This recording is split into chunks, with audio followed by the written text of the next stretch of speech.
Okay, here he goes.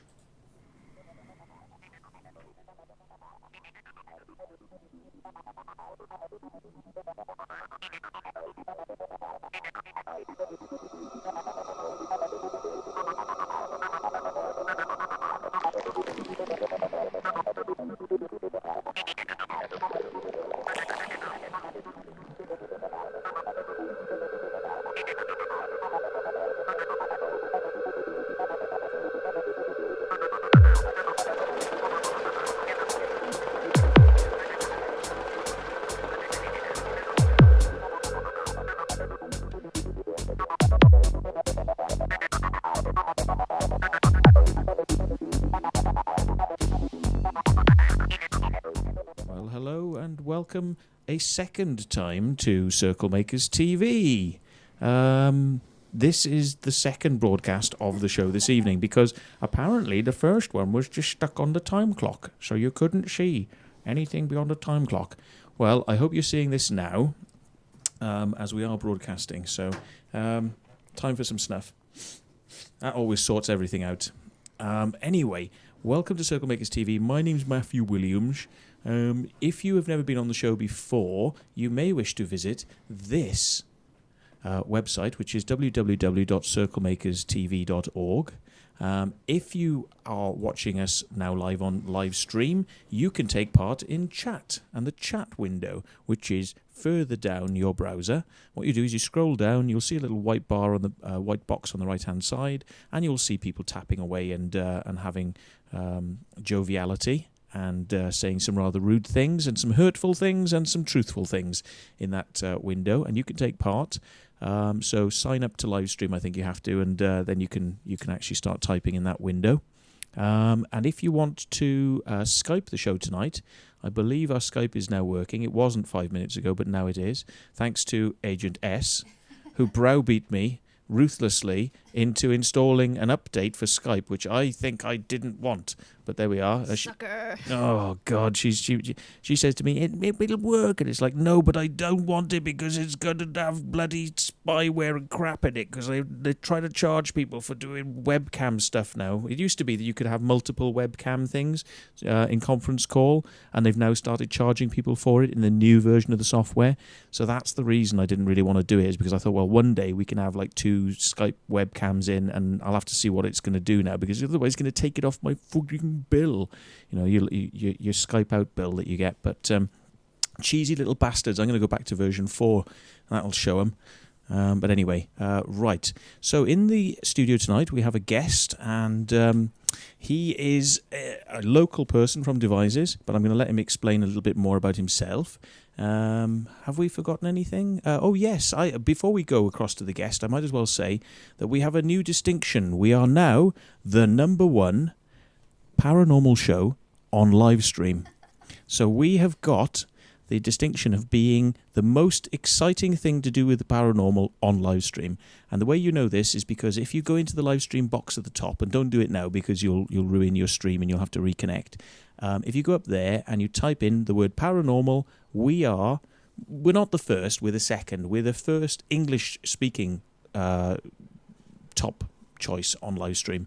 There is some sort of, I think it's Spanish program that seems to have higher ratings than us. But English language, it is CirclemakersTV, which is kind of weird, really, isn't it? I mean, I'm sure Suzanne Taylor will have to now buy out live stream and totally turn it into a 24/7 crop circles are made by aliens live broadcasting institution.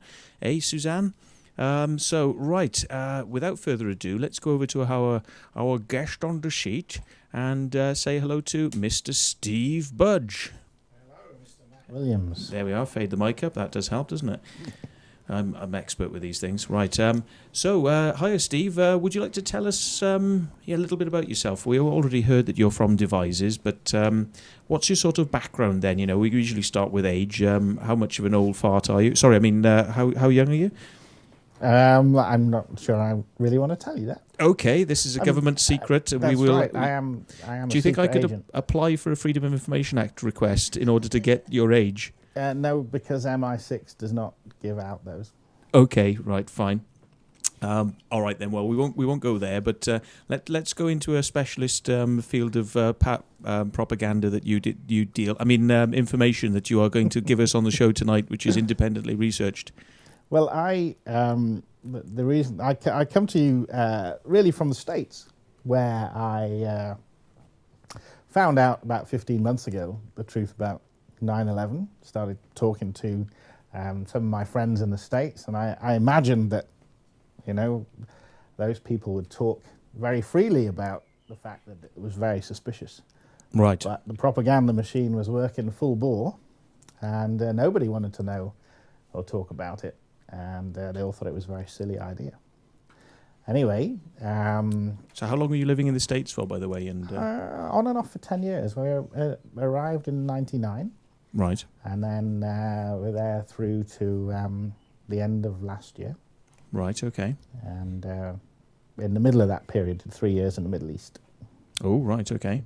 Been around. Selling weapons, no doubt. Yeah, that's right, for MI6. Okay. Oh, so you're not in MI5 now, so you've changed your story already. It was MI5, now it's MI6. Well, I like to keep Have you you just been promoted during the show? It's very important to confuse the public when you're a secret agent. Okay. Sorry about that. I'm only kidding, by the way. He's actually paid by me the handsome sum of £1 per year. I keep him on a retainer, yes.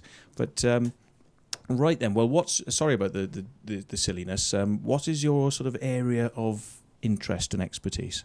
Well, the reason that I'm here is that in the course of investigating everything that was not mainstream media, I came across lots of videos featuring the likes of Nancy Talbot on crop circles, and I guess I spent 3 or 4 months last year pretty confused and not really understanding what on earth was going on. Don't tell me that you saw a Nancy Talbot video and you became confused. I did. I was thinking, well, how come these things go? And how is it that a couple of guys on the way home from the pub make these incredible crop circles? And maybe it's aliens. And then I found a guy called Matt Williams who would rant into the microphone on YouTube and tell me that it was nothing to do with aliens at all. Oh, right, okay. So just as quickly as that, I sorted your head out. Did I? What by viewing the show, or I think you were recommended as coming on by Poppy, who was one of our earlier guests on the show, and she said you want to have a speak with Mr. Steve because he's a good guy, he knows his stuff. So we got you on. Yeah, I mean, how did you find the United States? I'm just interested before we go deeply into this stuff. We've got a little photo here of Nancy, by the way. Do you want to sort of do a view on that image or something? Yeah, you could do that. That'll do. There we are. There's Nancy. Whoops. It's gone a bit crazy now. Yeah. There's Nancy in all her glory. And I think I upset her once because she rang me up to tell me how stupid I was, how completely stupid I was, because I didn't believe her research. How could I be so stupid as to not believe Dr. Levengood and da-da-da-da-da? And I said, Nancy, is that a man's name? And she said, no. And I said, what is it? I said, are you a lady? And she said, yes.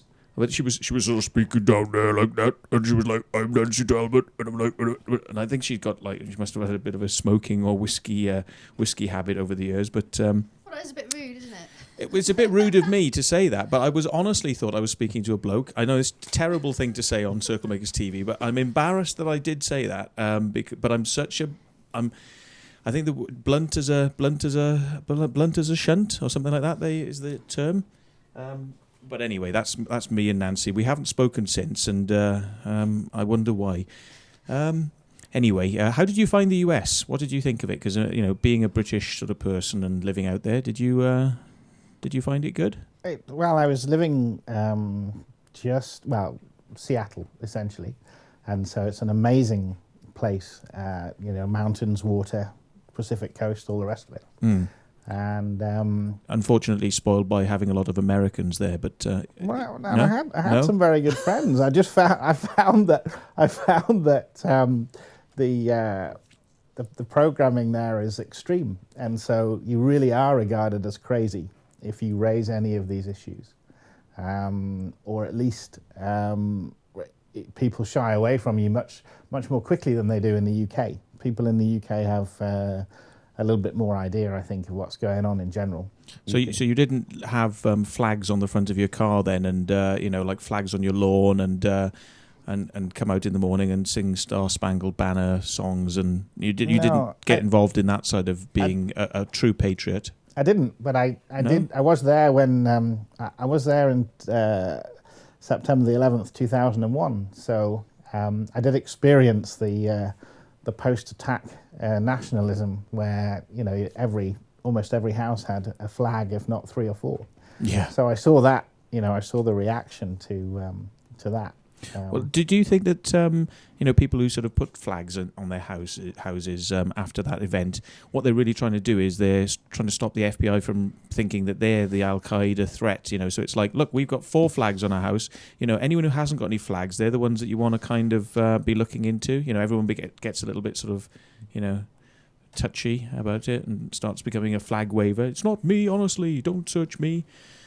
I don't think there was nobody was scared of being called Al Qaeda, but everyone suddenly even the Asian people and sort of Arab people in the US. No Asian people where I lived in my neighborhood. Yeah, well, sorry, it wasn't Asians that did it, was it? It was Christian right wingers from Texas, wasn't it? I mean, George Bush. I didn't mean to sort of suggest anything, but shocking. Mrs. Goodness, where do I get it from? So yes, you were living there, and you experienced the 911 events and saw people's reactions. And how was that for you then when you were out there? Well, at the time, I had no suspicion that the government may be lying to me at all. Right. So it felt. I remember waking up at 6 o'clock in the morning on the West Coast, and the first plane had gone into the building. And then going down and grabbing breakfast, and the second plane went into the second building, and getting the ferry to work. And then I think during the ferry journey, they announced that all the civil flights had been shut down. In fact, airspace had been shut down. And then by the time I got to work, a plane had gone into the Pentagon, at which point we really did feel under attack. It's like people were looking in the sky and wondering, okay, I wonder what target's next. It's really quite a strange feeling. Mm. Well, as long as you're not in any sort of major populated areas, or you're not in a skyscraper or anywhere near a military base, I suppose you wouldn't have much to worry about. But those people who decide to go living, in the centre of places that are going to be terrorist threats, I mean, you're always going to have that, aren't you? But It didn't stop you going to work on that day, did it? You just carried on regardless, or what happened? Did the country shut down for that period, or? No, I remember quite an emotional gathering in the centre of downtown Seattle a few days after the event. Big memorial service laid on like only the Americans can. Yes. And there was a tremendous. You did get caught up. I mean, it was I never really never experienced a country that had been attacked by a foreign enemy, and you wouldn't believe how that'll mobilize emotion and sentiment and get everybody feeling that they're all pulling together, and there's a tremendous amount of propaganda in the States anyway, whereby they believe they come from the greatest nation on earth and all the rest of it. So it was very melodramatic. Yeah. I mean, I can remember where I was. It's one of those sorts of events, isn't it? You'll always remember where you were when it happened. And I remember where I was because I was actually in Egypt, and the thing came on the television, and they said, "Oh, they've flown planes into buildings," and I was like, "Oh my God!" And I was like, "Oh, look at this! Whoa, this is amazing! Wow!" And I got to be honest, I was a bit naughty because I actually thought, well, whoever did that has got some fucking balls and some brains, right? And I tell you what, America has been such a bunch of bastards. I suppose this just about sort of levels it out then, doesn't it? Assuming it wasn't the Americans that did it. Yeah, exactly. Assuming it wasn't. But, Yeah, I mean, it's very naughty of me to say that because, I mean, you know, I obviously it's nasty and I don't wish for all those Americans to have died. But then I suppose all those people in Iraq and Afghanistan, they didn't really want to die either. You know, it kind of like, you know. But that's just me. I'm mean. So, okay, you were there when that happened and you saw that stuff. So did you want to sort of go into it now, or did you want to sort of talk a little bit about your ideas on the conspiracy theories behind it? But, you know, we'll let you carry on, you know, how you want to start and, you know, how would you like to do it, now or later? Well, we just launch into, you know, looking at the evidence with 911, yeah, well, sure. Yeah, I mean, walking around the shopping centre in downtown Seattle and seeing probably 2009, there were guys standing there. There's a small percentage of people who understand that things have gone very, very wrong over there. And they are a small minority. A lot of military families realise that things have gone off the rails totally. And so you'd walk past groups of people in the shopping centre, and along with, you know, general peace signs and a general mourning for the fact that the nation's continually at war, you'd have a guy with a little 9/11 truth sign standing in downtown Seattle, or actually where we lived outside and in the local neighbourhood. There's people were taking up stations on at traffic lights with their 9/11 truth signs, you know. Right. So I thought, right, well, that might be worth a look. And I think the first film I saw was Press for Truth, which was made by the widows of 4 or 5 guys who were killed in the towers and who pressed the government hard for a proper investigation. And you know, I'm not so naive as to realise the States wasn't generally, you know, up to its neck in naughty things, but it became pretty obvious that there was a huge cover-up on the investigation, and then you very quickly find your way to, you know, Building 7 collapsing at free fall speed, and it's very, very obvious that it wasn't cave-dwelling ninjas with box cutters. Yes, indeed. Andrew Perker says that he was getting onto a plane to go to Turkey as it was happening. You know, I was actually myself in this hotel room in Egypt. I think I was suffering from the shits at the time. I'd drunk some Coke, but it had ice cubes made from probably fecal material, and that made me very ill. So I was having the shits, watching something that I should be having the shits for, probably. But yeah, so it was quite a thing. And then the next day after that, we got on a plane to come back to the UK. And surprisingly enough, there were no security there in the airport at all. We walked straight onto a plane, weren't checked at all. Everyone got on the plane to go to London, which just happens to be a place that you could want to fly buildings into buildings into planes and planes into buildings, whichever the right way around that is. Yeah, and I was surprised that there was no security at Heathrow when we got off the plane. It's like everybody just gone, you know, and just become dumb. It was like somebody pressed the dumb switch for the day. You know, you've just had an international event like that, and you'd think they'd be checking people coming from Middle East countries like Egypt. And there was no checking at all. So there we go. Anyway, so, right, what else have you got to tell us about 911? You obviously say about the building 7, looking like it was a controlled demolition type thing. Yeah, that's pretty obvious. Unless physics took the day off, you know, unless the laws of physics had a day off, then, you know, that thing was rigged with explosives. And what does that make you think? I mean, how possible is it to rig a building with explosives right after an incident? How long would you say it would take? I mean, I know the answer to this one. At that point, it's a planned event. You know, no question.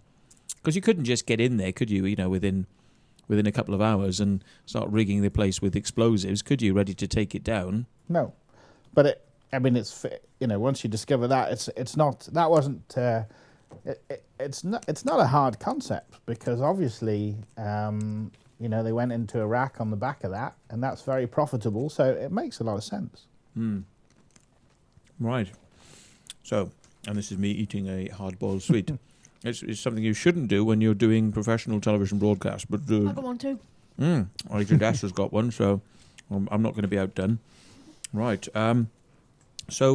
Right, we'll come back to 911 in a bit because I'm sure you're going to have some stuff to talk about on that. But I understand you're interested in UFOs and things like Project Bluebeam. What does that mean? Well, that was the first thing that I discovered after looking at 911. I read about Bluebeam, and of course you realise very quickly that guys who pull 911, may have something else in store. And so when you find out that, I think I read about Serge Monast, and again, it's not verifiable except for what I've read on web pages, but the guy wouldn't shut up about Bluebeam in the mid-90s, and the story is that his daughters were taken away from the family home, and he still wouldn't shut up, and then he died of a heart attack shortly after releasing details. Who is this again? Serge Monast. He's a French-Canadian, or he was a French-Canadian investigative journalist. So they didn't want somebody talking about Project Bluebeam? No. Okay, well, what is Project Bluebeam all about then? Well, there's, I guess there's a short version and a long version, but it would be a very melodramatic set of circumstances to bring about world government and a single world religion to basically unify the human race under a single government. Yes, and this is going to be a staged event. Yeah, and they use the wonderful machine HAARP is central to this. Electromagnetic weapons are a big deal. Serge talked a lot about them being used to influence people's thoughts for a period while holograms were projected into the sky and of religious figures, and you would hear these figures talk to you inside your own head, which is a rather bizarre set of things to talk about. But I find that the guys who often the guys who talk about the most bizarre things are the ones who suffer the most for speaking out. Right, well, it's interesting because I've obviously heard of HAARP. I mean, we were chatting yesterday about this. I mean, my understanding was HAARP was really a submarine communication system, and they were experimenting with ways to heat the ionosphere so that they could create a long-distance transmission of VLF frequency without having to have the VLF very long antennas, which can be 50, 60 to 100 miles long, the antenna running in one direction. In order to get these long-distance transmissions, what they were doing is they're microwaving up at the clouds and the ionosphere and basically causing this kind of like window to open and oscillate. And this opening window could produce very low-frequency waves, which would actually travel the whole way around the Earth. And I believe they go easily into the sea, and no other types of transmission will actually go down into the sea. And submarines, obviously being deep in the sea, they want to sort of keep in communication and receive messages, would be using this system, the HAARP. But I mean, what is your take on what HAARP does then? Because you have a slightly different view. Well, I read read a lot of wild claims on the internet, and I think the wildest one was that the thing that you can bounce, or you can heat the ionosphere and create a mirror by heating a particular layer in the atmosphere, and then you can use that to bounce VLF waves back towards the Earth. And shortwave probably, because that's a known propagation effect of the ionosphere, yeah. Right, and the wildest claim was that you could use this as an earthquake weapon. And that takes some... that's a wild claim, and not something I'd ever considered or thought about. And the remarkable thing about HAARP is that there's a lot of wild claims on the internet, and I went and bought Nick Beggage's book, Angels Don't Play This HAARP. Oh, yes, I've heard about that one. And it makes the internet claims look tame.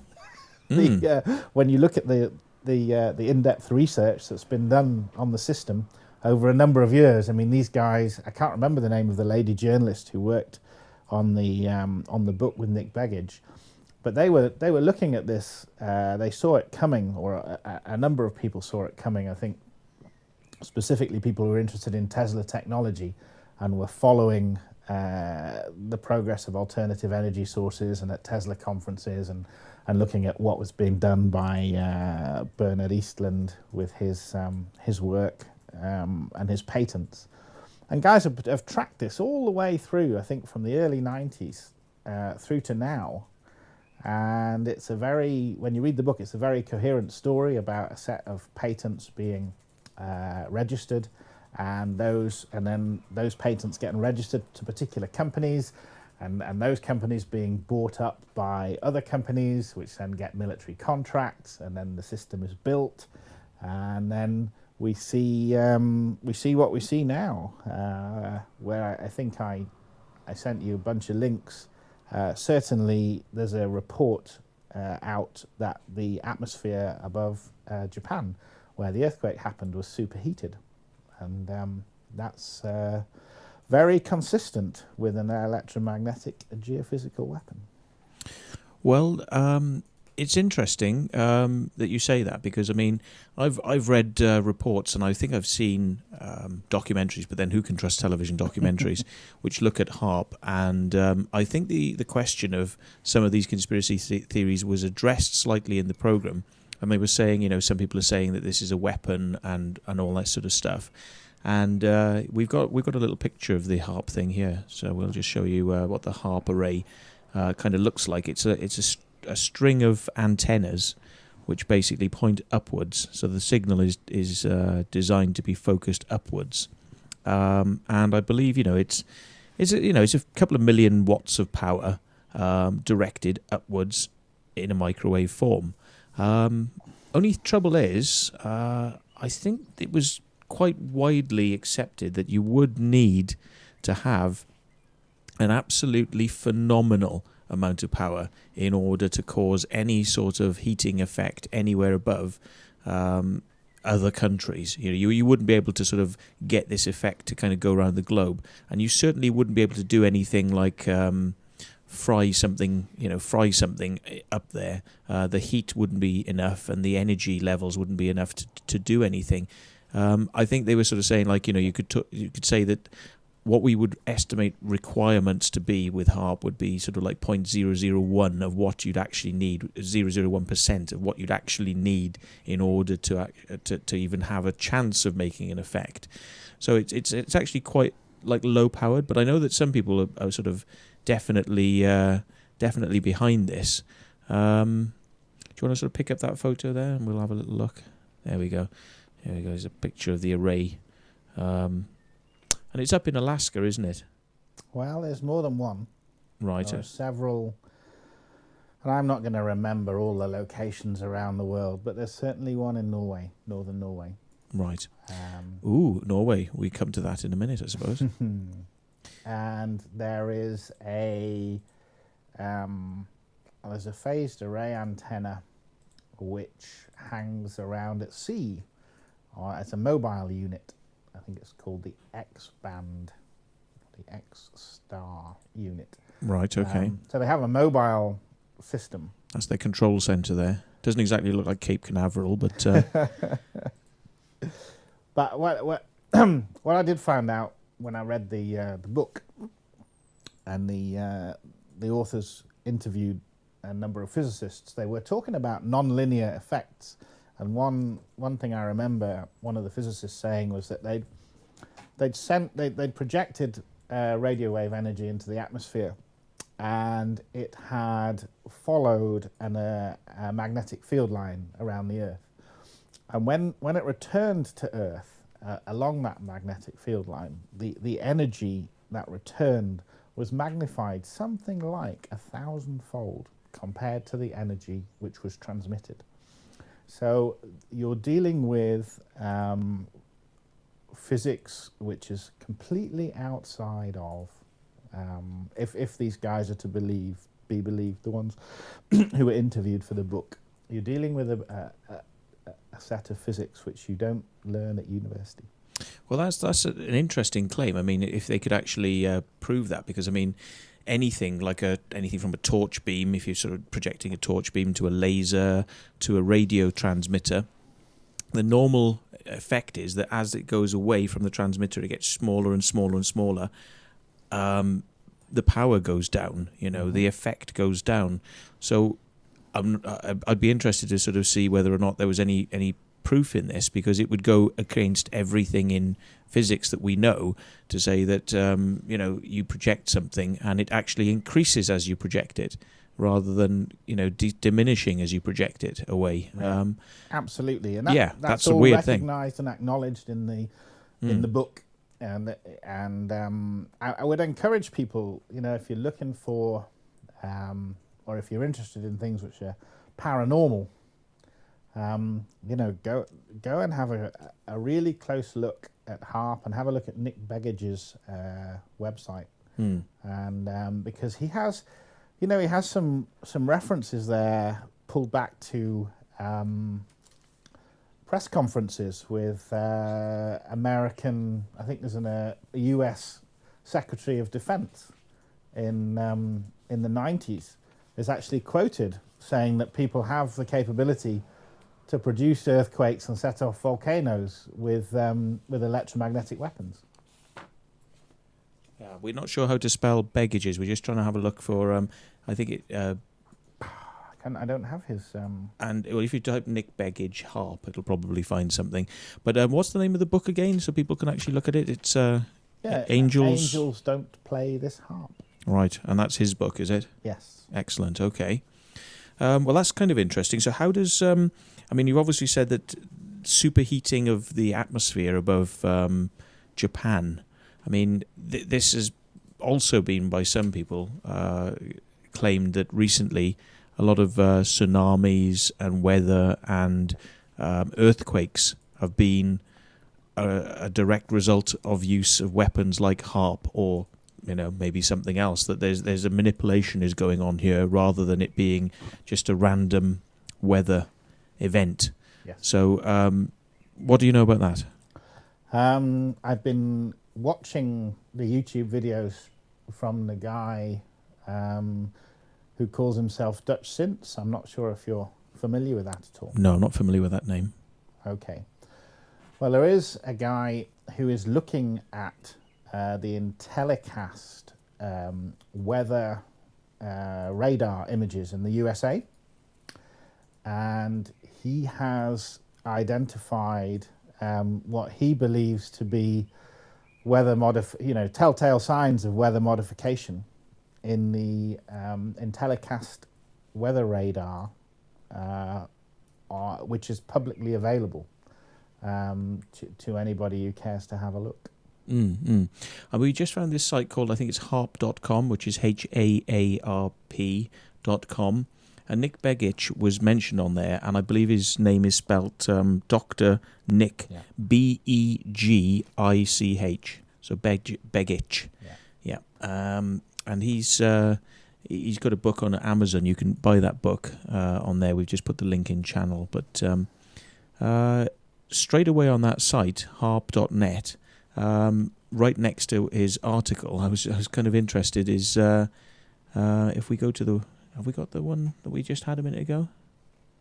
Yeah, scroll up a little bit. Scroll up a bit. Yeah, there we are. Look, on the top left, what have we got? We got a crop circle yearbook by Steve Alexander. Yeah, so it's like, I'm starting to think already, like, hello. They're promoting, crop circles, maybe aliens, on the same site as this web HAARP thing. So I don't know. Maybe. I think Earth Pulse, which was on the screen there in the Google list, right, is Nick's site. You won't find any crop circles there. Earth Pulse Press. So, yeah. Okay, so we shouldn't put his stuff down because he's appeared on another site where they're That's a bit more. The man. Okay, right. This is earthpulse.com, and this is Nick Begich's website, his own website. So some stuff for you to look into there. Controlling the human mind, ESP inductions, health supplements, and nanotronic nutrients. Is all of this stuff his, or? Well, I think Earth Pulse is his site. Right, okay. But it's difficult. I'm viewing the screen from a few feet from miles away. Yes, doing pretty well back there. Okay, well, right. How does HAARP work then? On the where are we going with this? Where's it leading us? I think it's the big secret. I think the powers that be have got the capability to modify / control the weather. Right, weather. There is some very good, so they can heat the ionosphere, and they've worked out the ionosphere as an electrical system, and they can play with it. They've got there's the guy that's doing the analysis on the Intellicast radar is looking at rings which I've seen those seen around NEXRAD radar stations and airports, and there's also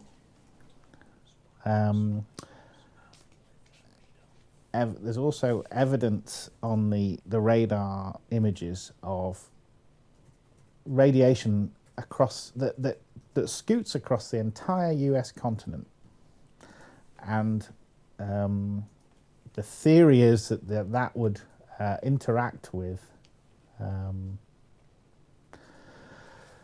these radiation put out by ground stations, and they can basically take an atmosphere and induce moisture into it, almost instantaneously.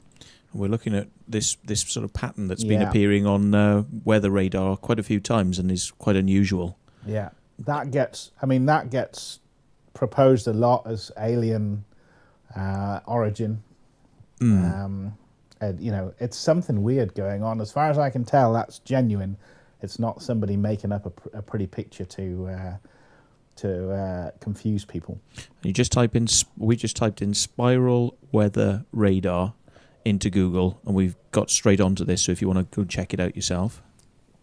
Okay, so I mean, obviously this is happening above certain sites. You said a radar site, but not necessarily a HAARP site. There's a YouTube channel, I'm pretty sure the YouTube channel is called Dutch Since, DUTCHSINSE. Right. And that guy does a lot of laborious work just looking at the weather radar, whereby moisture in the atmosphere shows as blobs on the screen. And what he's finding is that there are perfect squares appearing in the images of the weather radar, and there are these rings appearing. So you're getting geometric shapes appearing in the moisture patterns in the atmosphere. And even more remarkably, on occasion, he's found these, they're like rays of radiation that shoot across the entire US continent. And there's one instance he's found where, as those rays shoot across, moisture is instantaneously appears around these NEXRAD stations and these airport stations, which are presumably transmitting their own frequencies. The evidence is remarkable, and it's from shall we say raw data. It's not some guy spinning a story. It's a guy looking at data and saying, look, there are some very strange patterns in here, and very unusual. So it's for me, it's believable. You see a lot on the internet about Earth changes and about pole shifts, and a lot about Mother Earth being upset with the human race and therefore having a personality and getting all upset, and there will be more earthquakes and as we head into 2012, and it appears to me to be a Mother Nature's cover story for geophysical weapons. Well, Mother Nature's a bitch and she's back on heat. Yeah, right. Yeah, right. She's coming to get you soon. Yes. Well, you're a geophysicist by training, aren't you? I am, but you can't. Does that mean you hold like one of these crystals above a map, and you sort of like wave it around and you say, "Where is the treasure? Where's the treasure?" Is that what you do? Well, for my sins, I'm in oil field support services, just like Halliburton. Oh, right. I Okay. wish it wasn't the case. But, when you're 18 and you pick your degree course, there are a lot of things you don't know. So Pepsi Cola doesn't come from the ocean then, and it just generally tends to be oil and gas they're trying to look for, is it? Generally, we do a little bit of work for the telecoms companies as well, surveying routes. The internet between continents runs on fibre optic cables laid across oceans. So we'll survey the route for those across an ocean. Right. Okay. Yeah, and it's a sort of an odd profession to find yourself in, considering there's a lot of stuff being found under the seas at the moment. We were talking a little bit yesterday about the finding of civilizations that have been washed away. But I was asking you, as you're involved in that field, and it might be something that other people are thinking, oh, Matt, ask him, but they probably won't say in channel. But have you ever come across any information relating to civilizations, ancient cities lost under the sea? Because you're sort of a survey company, so you're doing sonar work and things like that, mapping the ocean floor. Is that right? That's right. Yeah, we'd use this. We'd use exactly the equipment that you would want to have to look for lost civilizations. But quite interestingly, first of all, I don't think we've been in the right places. And, right. And secondly, you'd have to know what you were looking for to some degree in order to find it. I don't know if that makes sense. You could. These images are interpretations, so you'd have to have an idea that there would even be a lost civilization down there before you'd start to attribute certain characteristics to a lost city. Right. So you'd have to really want to sort of study a specified area in much more detail before you'd actually get a high resolution map of it. Would that be sort of fair statement, or? If you're kind of generally sort of doing a swathe of the ocean, would you be going into enough detail to be able to see those things, or would you have to sort of say no? We have to specify this area and then spend more time and scan it in more detail to kind of work out that there might be something there. Is that why you maybe your guys haven't sort of come across the Leaning Tower of Pisa from Atlantis? I think the main reason we haven't come across them is we're not looking in the right places. Right. Okay. But. Yeah, it depends. It depends. If you're working in less than 200 meters and there was a lost city, you may well find it. In thousands of meters of water, you'd be very lucky to find it because it's a frequency-based thing. So in very deep water, you just can't get down that far. Low frequencies, and you may not spot the detail. Ah, right. Oh, there we are. Then you know about your low frequencies because you're using them with your sonar. Yes, but I don't know HAARP physics. It's a whole different ball game, which is. Why the whole subject's so difficult, but I do believe there's a lot in there. There's a lot to that, and the system has a track record of coming up from certain certain activities. There were guys using HAARP technology, electromagnetic radiation, to search for oil and gas, and what they were doing was they were transmitting this radiation into the ground, and they would have an idea of the resonant frequency of oil or gas, and so they would tune their machine to the right frequency, and then listen for it's like plucking a guitar string, but rather than pluck the string, you agitate the particular layer in the ground with the frequency that where it absorbs energy the most, and that was incredibly successful according to YouTube videos I have watched. Right, and literally it's like you sort of bounce it in, you're plucking the string, and then you hear it back, but in frequency terms, you get a resonance coming back off the ground. Right, and that was used by Arco. Yes, and now and there's no, and as far as I'm aware, that technology is no longer no longer used in our industry because it's been sucked up and the patents have been bought by the military. Yes. I see. Okay, well, I'm going to have to put my phone onto silent now because people are trying to ring me. Yes. The ground-penetrating radar, I only this week, I think it's dated about the 25th of this month, I saw some very interesting news, which you may have picked up on, relating to Egypt. And they've been using space satellites to send down signals. And I don't know quite how they're doing it, but I think it's infrared they're using. So they're looking at the desert with infrared, and they're seeing underneath the sand, and they're actually managing to work out where all the artifacts and where the cities, lost cities, are. And basically they reckon they may have found at least, I think it's 17 pyramids, new pyramids, that have never been excavated before. And they reckon that these pyramids could, if they are in fact pyramids, which they think they are, and they're hoping they find they are pyramids, if they are, they're as big as the Giza pyramids.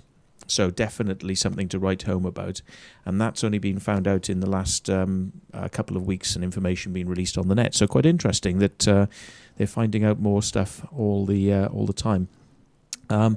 Just some things that people mentioned in channel before we go too far past it. Somebody said, Kernow said they found huge deposits of plutonium when the plane hit the Pentagon. And this could only be caused by a missile. Sorry, I should get Agent S to read these. Yeah, but he was saying a week before that, everybody was evacuated from the building on some alarm or Right. what do you call it? I can't Radiation alarm? There was a... It's Colonel will be able to say. I Yeah. think it came from him. He said, assuming it's a guy, he said a week before that happened, everybody was evacuated on an alarm. You know, like I don't know if it's a test or something. Yes, okay. So what he was suggesting is that would have been an ample time to place. Yeah, he says 2 weeks before there was a security alert evacuation of everyone. That is when they had time to plant the said explosives, he says, a little bit after. So he also says it's the same process they use to find oil, 99% accurate. Is that what you're talking about with HAARP, I believe? Yes, Yeah. You're talking about ground penetrating tomography, I think they call it. Right.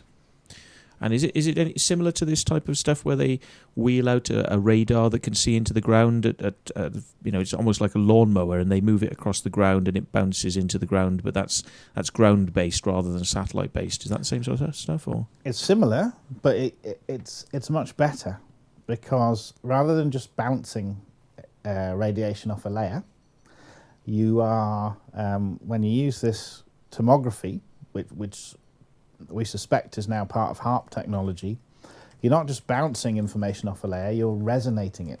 So you're really agitating it and making it vibrate at a particular frequency.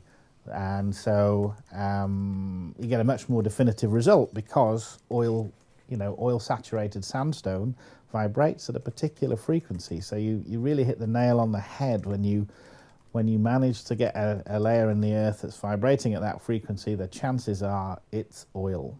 Whereas with ground penetrating radar, it's just another layer that you've got a reflection from.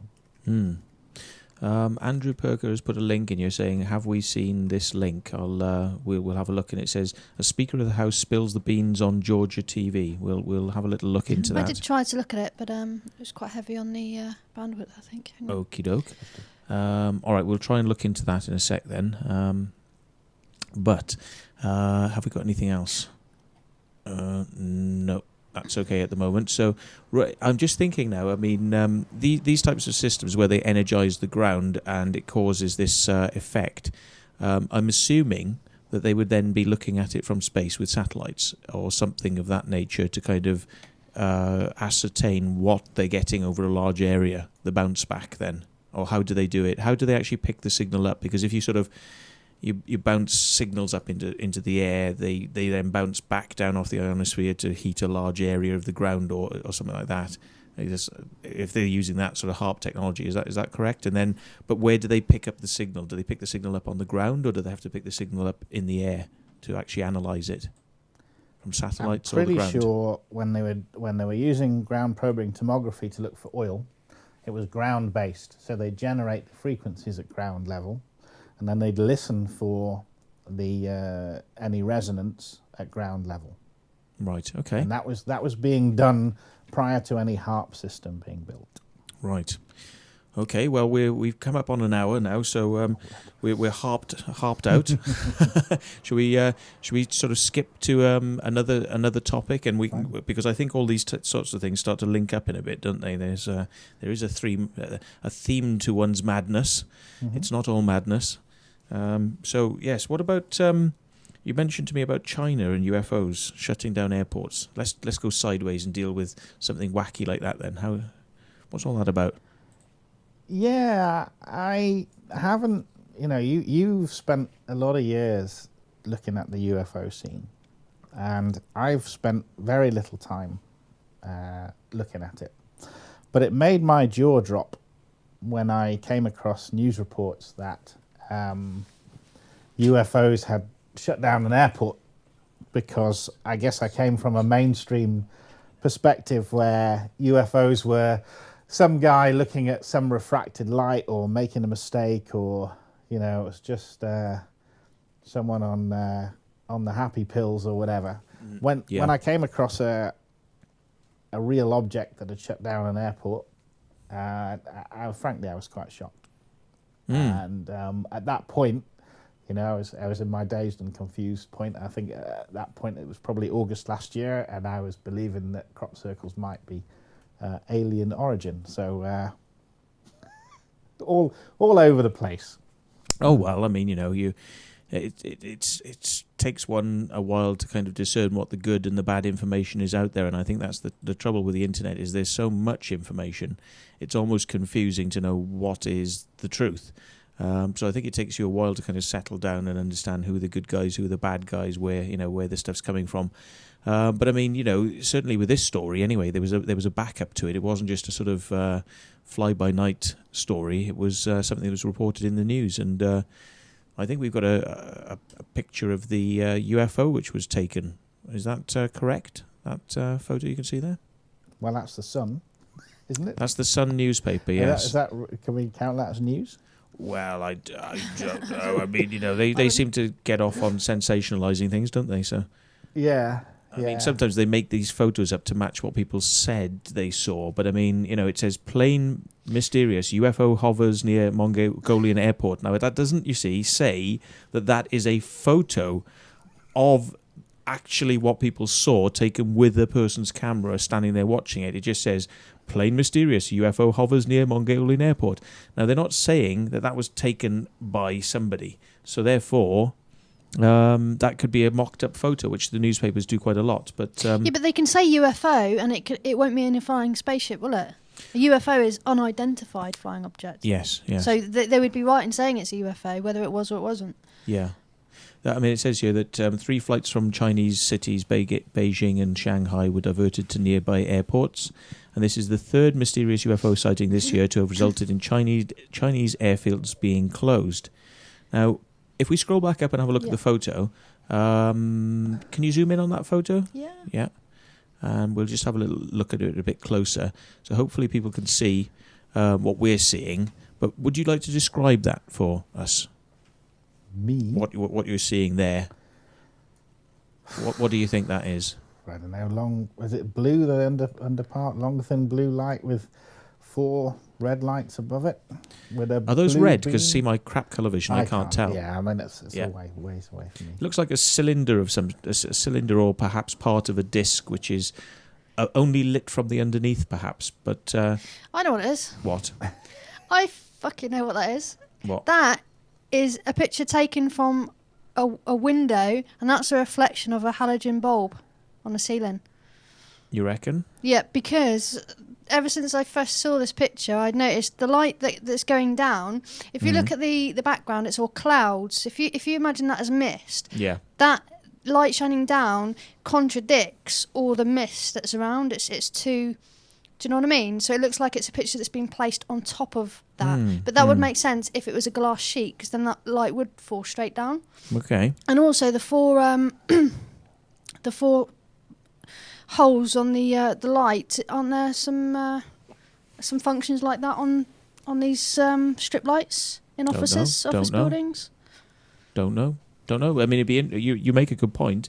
If anybody can find a strip light that has 4 lights on the edge of it like that, maybe there's some truth in it. But I mean, I was kind of interested because it, to me, looked like somebody could be projecting something from the ground up against the clouds. And if they were, that would be why you've got the light underneath it, because you've got light being projected up. You know, it's hitting mist on its way up, and then it's hitting the cloud, and the cloud is acting like a projector screen. And, you know, you've got a projection from the ground against the cloud, creating something that looks like it's there from certain angles and underneath. But if you were up above this looking down, you'd probably see the light source where this was coming from. I'm not sure. I'm not sure. I mean, I've seen UFOs myself that I thought, well, that moved in such a way that it could have been a light projection. You know, I've actually seen things that have just shot off, but I thought, well, yeah, it would do that, because if it was a light, it has no mass, so you just shine the light wherever you want, and the whole thing just goes whoosh, whoosh, whoosh, whoosh, whoosh. You know, and it was like there was a UFO that was the size of Pewsey once, hovering over Pewsey, and it just sort of moved up into the clouds, and it was almost like as if it went zzz and gone. There was no acceleration, it just sort of bang, straight up, you know, gone. And it was like, well, a light could do that. You know, I always did think a light could do that. Otherwise, this is a bloody big, monstrous-sized UFO, the size of a town like Pewsey, and, you know, it's hovering over the town, and why hasn't anybody seen it? So, interesting thing. But, yeah. So, China, and yes, how does that follow on then, you know, with China? This blue beam business, and I'm interested in the blue beam underneath. You know, because you've got a slight angle on this. We were talking about these blue beam. What does blue beam mean? Well, someone's been pretty obvious if it's if it's part of NASA Project Bluebeam. Is it a NASA project, Bluebeam? Yeah, I think that's the full title. Right. It's an official project, Bluebeam. No, it's a leaked. It's a leaked project. It's right. all rumour. We're not supposed to know about it. NASA didn't publish detail. Right. Okay. So explain to us what Bluebeam is for the complete idiot. Well, as I say, it's the entire plot is based on getting people. If I remember, I can't do the full version because it's very detailed and long. But there was an element of creating earthquakes, and there was an element of rewriting history. By finding... That's Wikipedia, isn't it? Rewriting history. Yeah, sorry. Right. Yeah. But there was an element of the plot was finding artifacts which would rewrite history. And you could see that being something along the lines of, you know, turning up something of alien origin and, you know, we didn't evolve, we were genetically engineered by aliens. But it doesn't have to be that. It's just somebody, the idea would be to knock everyone sideways and make them dazed and confused and very suggestible and a bit of a mess, really. Yes. And you create, you know, the idea is overall to create huge global problems which require global solutions. So there was a first part of earthquakes and rewriting history. There was... certainly another part whereby you would see these big holograms in the sky, and they would be religious figures, which would be then collapsed into the new religious figure, and you would experience that being talking to you in your head. And then I think the third part, like a crossfade effect, you know, like morphing technology. It's like, look, he's morphed into this new religious figure. We'll all follow that one now. Exactly. Yes, go on. And then sandwiched in the middle there was some kind of alien attack, whereby, you know, you have World War III and an alien attack, and everyone lets loose their nuclear weapons. And again, you know, it's a good excuse to say no more of this. Let's all unite under a single government. But after a nuclear war, rather than just sort of like a build-up to a nuclear war. They can mess with this plot and as they wish, but you can... I think one of the story I read was that there would be an alien attack, and a lot of countries would unleash their nuclear weapons at these aliens, which would leave them vulnerable to the conspiring party. We've got another photo of this China UFO here. You can see from Andy the side. Parker sent that in. Oh, right, yeah, it's got different positions for the lights, For the dots. But then again, that could be part of a projection. But it's emitting an awful lot of light, isn't it? It's like, why would it be emitting Inefficient. light? Yeah, why would it be emitting light? Two possibilities. Either it's there and it's emitting light, or something's projecting up from underneath and it's bouncing off. No, it can't be projecting from underneath it, can it? Because the light's coming from the top. Because in that previous image, the triangle of light came from the top, didn't it, and down. It's definitely not coming from the floor and up, it's coming from the... Depends what angle you view it at, I suppose. Because, when you look at a video projector, unless there's smoke in the room, you won't see the beam of the video projector. But if you look at the screen, nice and bright. And the same with lasers. If you've got no particles in the air to actually break the beam and reflect off, if it's completely clear, the air, you won't see it. But you'll definitely see what it's hitting. You will see that bouncing off, but you may not see the beam. So maybe from the angle that they were viewing it, it's possible from certain angles you might see the underneath projection beam, and from others you might not. But I'm not saying that's the explanation. I'm just saying it's a possibility.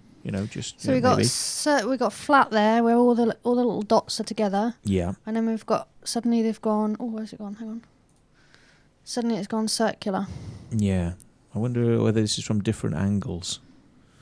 Because that's getting quite big now, because if that's the size of a building, and that's the size of that, and then this is closer by the looks of it, or at least with a zoom lens. No, maybe not. No, maybe it's, interesting though, isn't it? It's very interesting. I like the. It's out of proportion, isn't it? It's very interesting. Why would that be circular? But I just wonder whether a couple of loonies with a bloody 50-watt laser are just deciding to take the piss over China. It's like, we do light shows, but hang on, let's go and take the piss. Maybe. Or it could be the military, because they've got very big lasers, haven't they? They sort of mess around with that stuff. I was saying this to you earlier, though. People like a puzzle. That's what's so bloody great about this stuff, isn't it? Is if you can badge it as something amazing, you can fabricate whatever you want. If you can't find evidence of what it is, then it's that element of mystery that we all love. I personally don't think it's anything alien. Yes, and that's not me doing this, which you sometimes see on videos of conspiracy news people, sort of like going on television. No, there's nothing wrong with the banks. Stroke my nose, which is a weird one. Have you ever spotted them doing that? No, I'm not a Freemason. Stroke the nose. Yes. So that's just me stroking my cheek because I was itching, so it wasn't a stroke of the nose, because I get accused of all sorts of things. Oh, what's this then? Let's go have a quick look at this. What's this? This is meant to be the same. Same thing from a different angle. Have you seen that one? I thought that was a second one a few days or weeks later. Oh, could be. I was going to say, because that throws my my bit of glass out the window. It says it shows a wide trail behind the object as it zips through the sky. Ooh. Well, if it was zipping that quick, then you wouldn't photograph it that well, surely. You'd get because of the dusk on the lights on the surface here. You'd be getting a travel. You'd get movement down here, wouldn't you, if it was moving that quickly? Yeah. Well, that's if they had the camera held still, perhaps. It's a nighttime shot, but if you had it still enough. So someone happened to have a steady camera. When I take photos at night, sometimes I rest my camera on a wall, because I know they're going to become blurred otherwise. It's possible. I don't know. We'd have to find out more about how it was taken. But interesting. Anyway, we digress. This is, we were saying about Bluebeam and Project Bluebeam. So going back to that, what else have we seen a Bluebeam with in relation to all this sort of stuff then? You've got a ridiculously obvious Bluebeam behind the Norway spiral. Tell us what the Norway spiral is then. I imagine a lot of people tuned in will know already. I think it was December 2009 in Tromsø. Was it Tromsø in northern Norway? Right, okay. And this thing appeared, and it was explained as a rocket malfunction.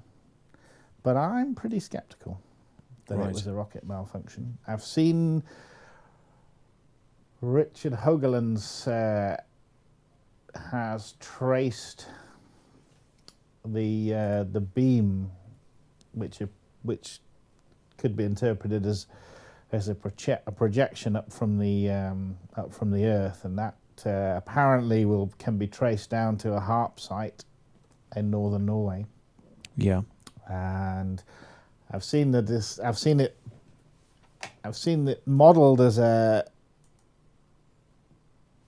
missile malfunction, and I don't think it's the right shaped spiral for that.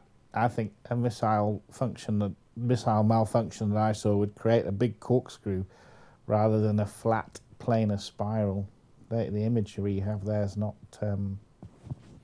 That is a spiral, isn't it? It is a spiral. It depends which angle you look at it from, because if you're looking at it from behind, and then you can see it sort of like giving up there, and it's actually the spiral is kind of like expanding away.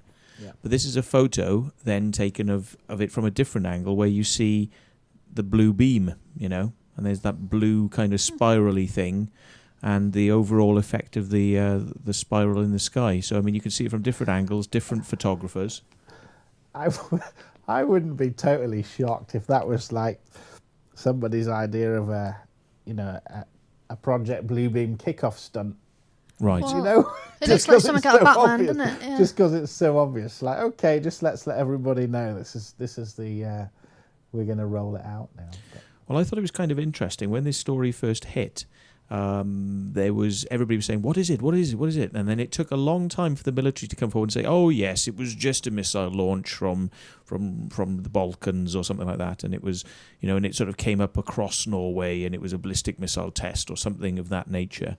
And I'm thinking, well, hang on a minute, they all have to know what missiles are going to be launched and when, so that they don't say that it's a first strike attempt, a nuclear missile attempt. So they all tend to know what's being fired and when, so that they don't go to DEFCON 1 and start World War 3. But anyway, what do you think about that? Do you think that they would actually fire something without telling people? Because not many people seem to know about it, do they? Until it took a few days for the information to come out. It just doesn't look like a missile. It just looks like a projection into the sky. That's not very conclusive. I mean, I've seen footage of other missile launches which do something similar, which have been acknowledged missile launches. I have seen this from other places where I've seen a spiral effect, but I've never seen the spiral effect with this blue beam coming off it as well. I've seen the spiral effect from another missile launch, but never from different angles like this with a Norway thing going on. But certainly fascinating stuff, isn't it? So you think that there's a possibility that this could be something else then, this Norway? What would you say it is? I think... Don't hold back on us. Yeah, I know, because I don't want you to...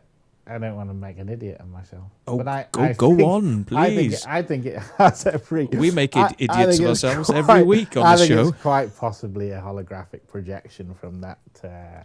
from the HAARP facility in northern Norway. Well, that's not too. That's a sensible explanation. I'd sooner go with that than. It's not. You could say it was. You could say it was aliens from Extra Tran Clatu or something. Yeah. But you didn't, so that's okay. You're still on safe ground. Don't worry. Yeah. We won't pull the ejector seat button on you yet. Oh, good. No.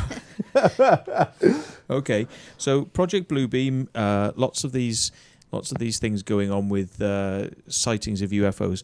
What does it all mean?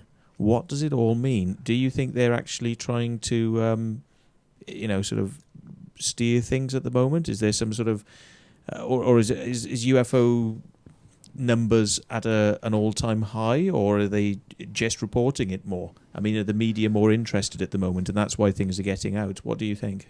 I'm suspicious that I think we discussed before you started broadcasting. UFOs are potentially a very big deal and a great tool for manipulating a populace, because it provides you with an enemy You can charge fantastic taxes and justify that to build space-based weapons to defend yourself against an extraterrestrial enemy. It's been, you know, the research, I think the best research I've seen, maybe the only comprehensive research I've seen into a faked alien invasion was Bill Cooper, who was, you know, basically told everyone to pay attention to this. And, you know, you got 20 governments disclosing UFO files at the moment, at the same time that, to my knowledge, you know, you've got airports shutting down, which has never happened before. You'd know better than I, Matt. Have you seen that? Well, there was another one in, I think it was O'Hare Airport in Chicago. I've actually got the footage on to line up. We can show that in a minute if you want. Yeah. Go on. What was your point? I don't want to get you off topic. Well, okay, governments disclosing, you know, what were hitherto secret files. You've actually got one of those files here, haven't you? Sorry, you have got one. A report from Iron Mountain. Oh, well, that's not a UFO thing, but we can look at that after. It does talk about it, doesn't it? It does. Yes. But on top, so government releasing files, UFOs shutting down airports, and you know that being reported on TV stations, particularly in the US. On top of, you know, NASA announcing that they found, declaring that they found the first habitable planet. On top of NASA declaring that the moon may have as much moisture or water as Earth. Right. So which was where was the planet that they said they discovered that could habit human life? It wasn't Earth, was it? No. Yeah? That was super recent. NASA found a planet that can support human life. It's called Earth. It says here. It's official. It says here in the Daily Telegraph, 17th of May, 2011. You can trust us. We read the Telegraph. A rocky world orbiting a nearby star has been confirmed as the first planet outside our solar system to meet key requirements for sustaining life. Modelling planet Gilles 581d. They didn't give it a very sexy name. Anyway, it's interesting that you get what would appear to be serious scientific research discoveries at the same time that they're unleashing UFO files, and you're seeing sightings of UFOs which, you know, are shutting down airports. I think one of the most curious reports is the school, you know, the UK primary schools that are conducting UFO crash drills with the police involved. I think it's only 3 schools, but that's just bizarre. What? I've never heard about this. Tell us more. You are joking. You are joking now, aren't you? Seriously, I have never heard about this. You're going to have to give me just a second. Okay. Well, I shall get there. Okay, you have a look for that, and what we'll do is we'll pop up to this new Chicago O'Hare thing, and we'll press play on this, but we have to press play about see, for some reason it's all cocked up, but hang on, let's go across, go to about halfway. And what we'll do is we'll oh my God, I mean all over Europe, new Chicago O'Hare thing, Ireland, and we'll press play on this, but we have to press play O'Hara. About see, for some reason, I mean, just as well as serious, you know, researchers at major U.S. universities who've attempted to do their own investigations, and when they go to the government to try to get information, they get stonewalled. So there really is this universal feeling that the government knows a lot more than it's willing to tell. Man, okay.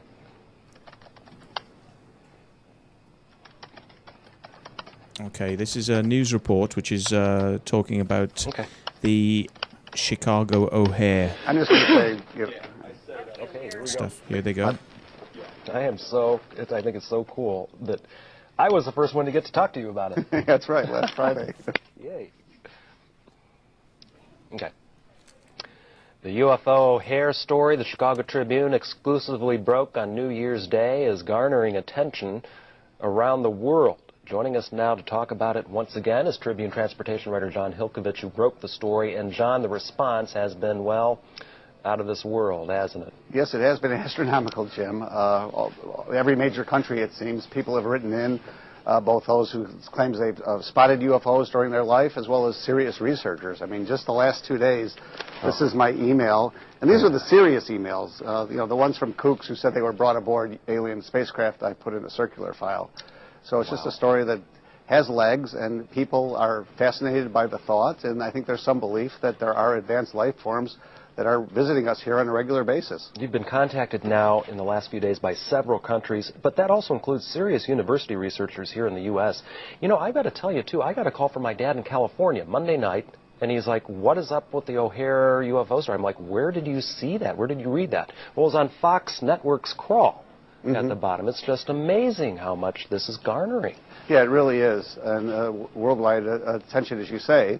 And from people who have made observations themselves, including on November 7th, the date of this incident, additional people both at O'Hare and outside the airport who have either seen this gray disc-shaped metallic object themselves or they saw that huge hole in the sky that the object created when it vanished. Let's go over that one more time. What did people see when it all of a sudden vanished right through the clouds over the United Terminal? And then how's the FAA been reacting the past few days, too?